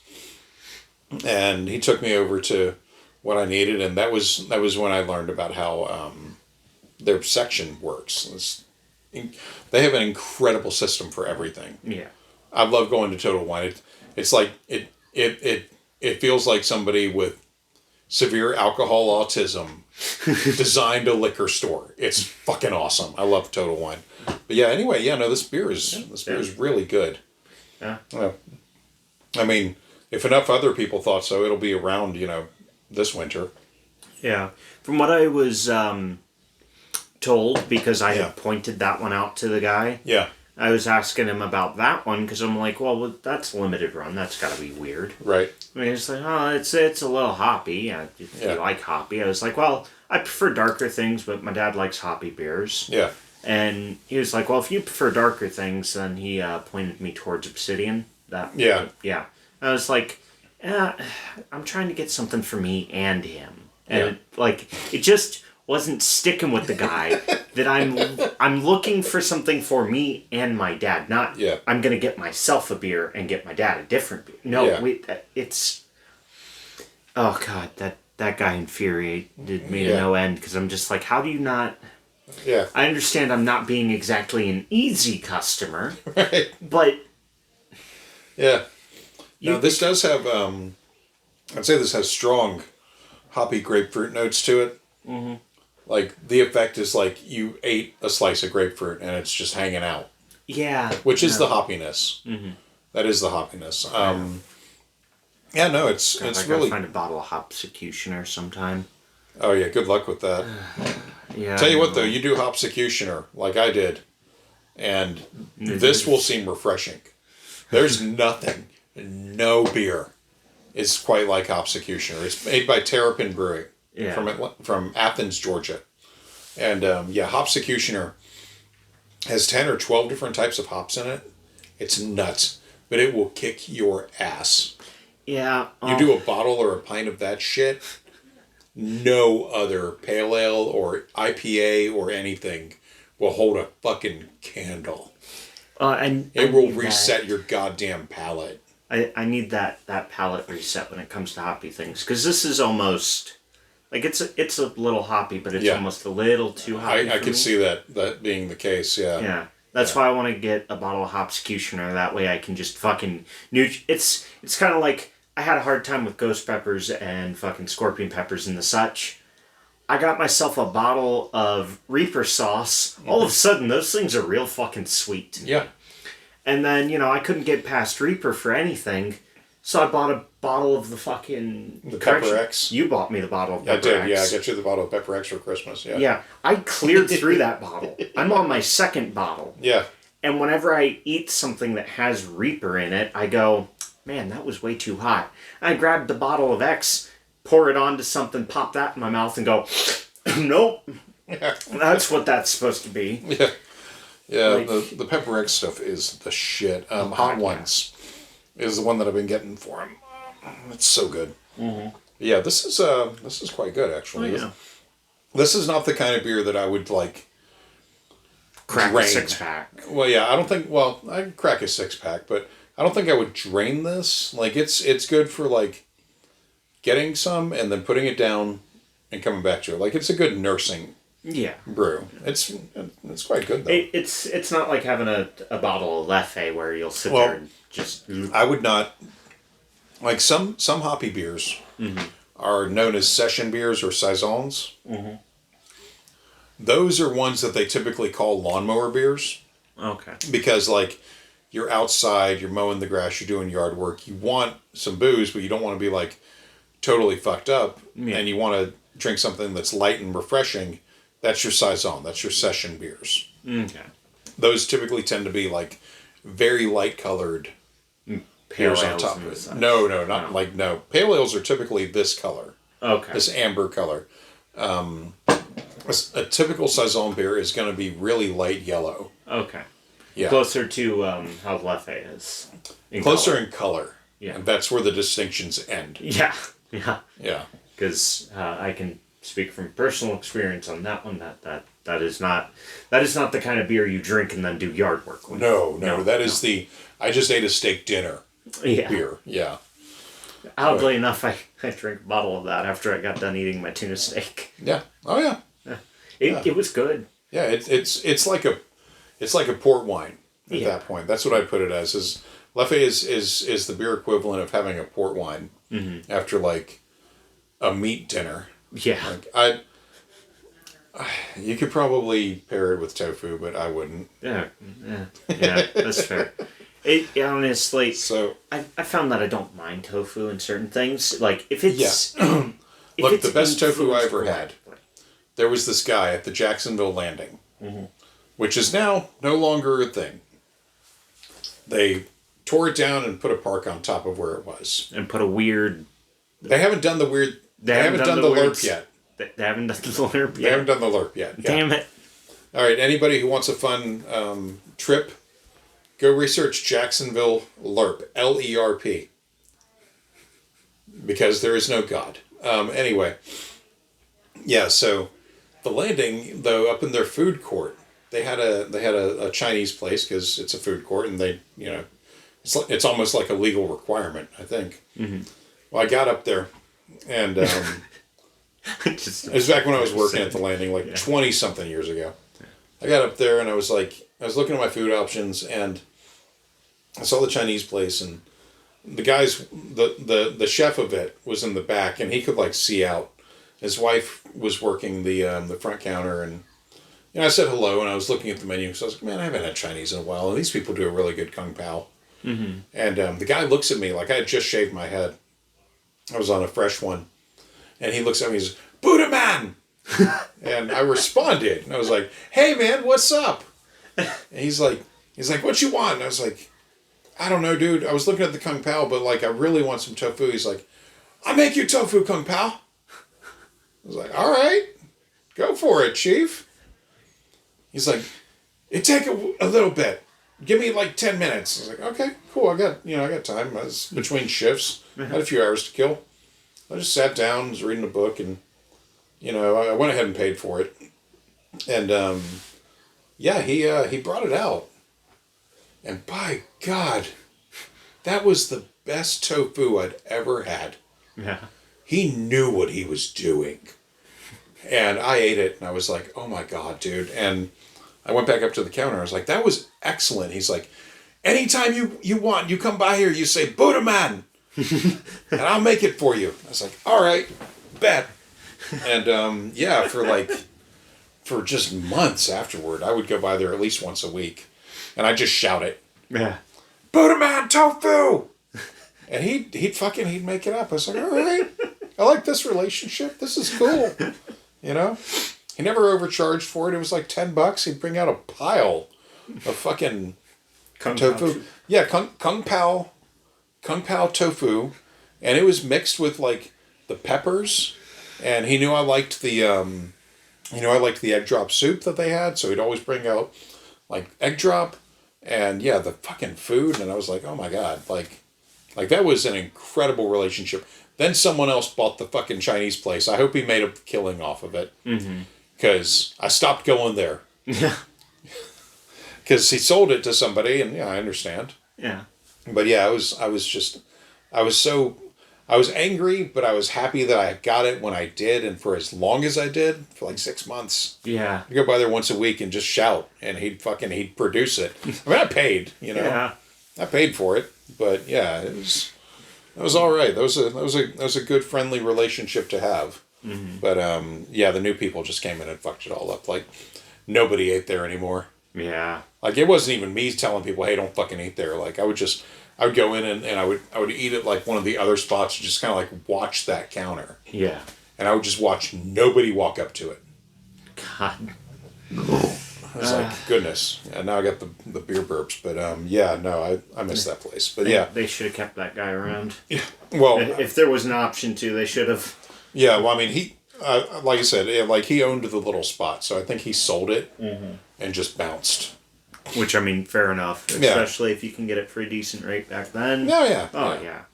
But, so that's it, everybody. Hopefully I will have episode 19 up in the next 2 weeks. That is my goal. I already started listening to it, and it's bad.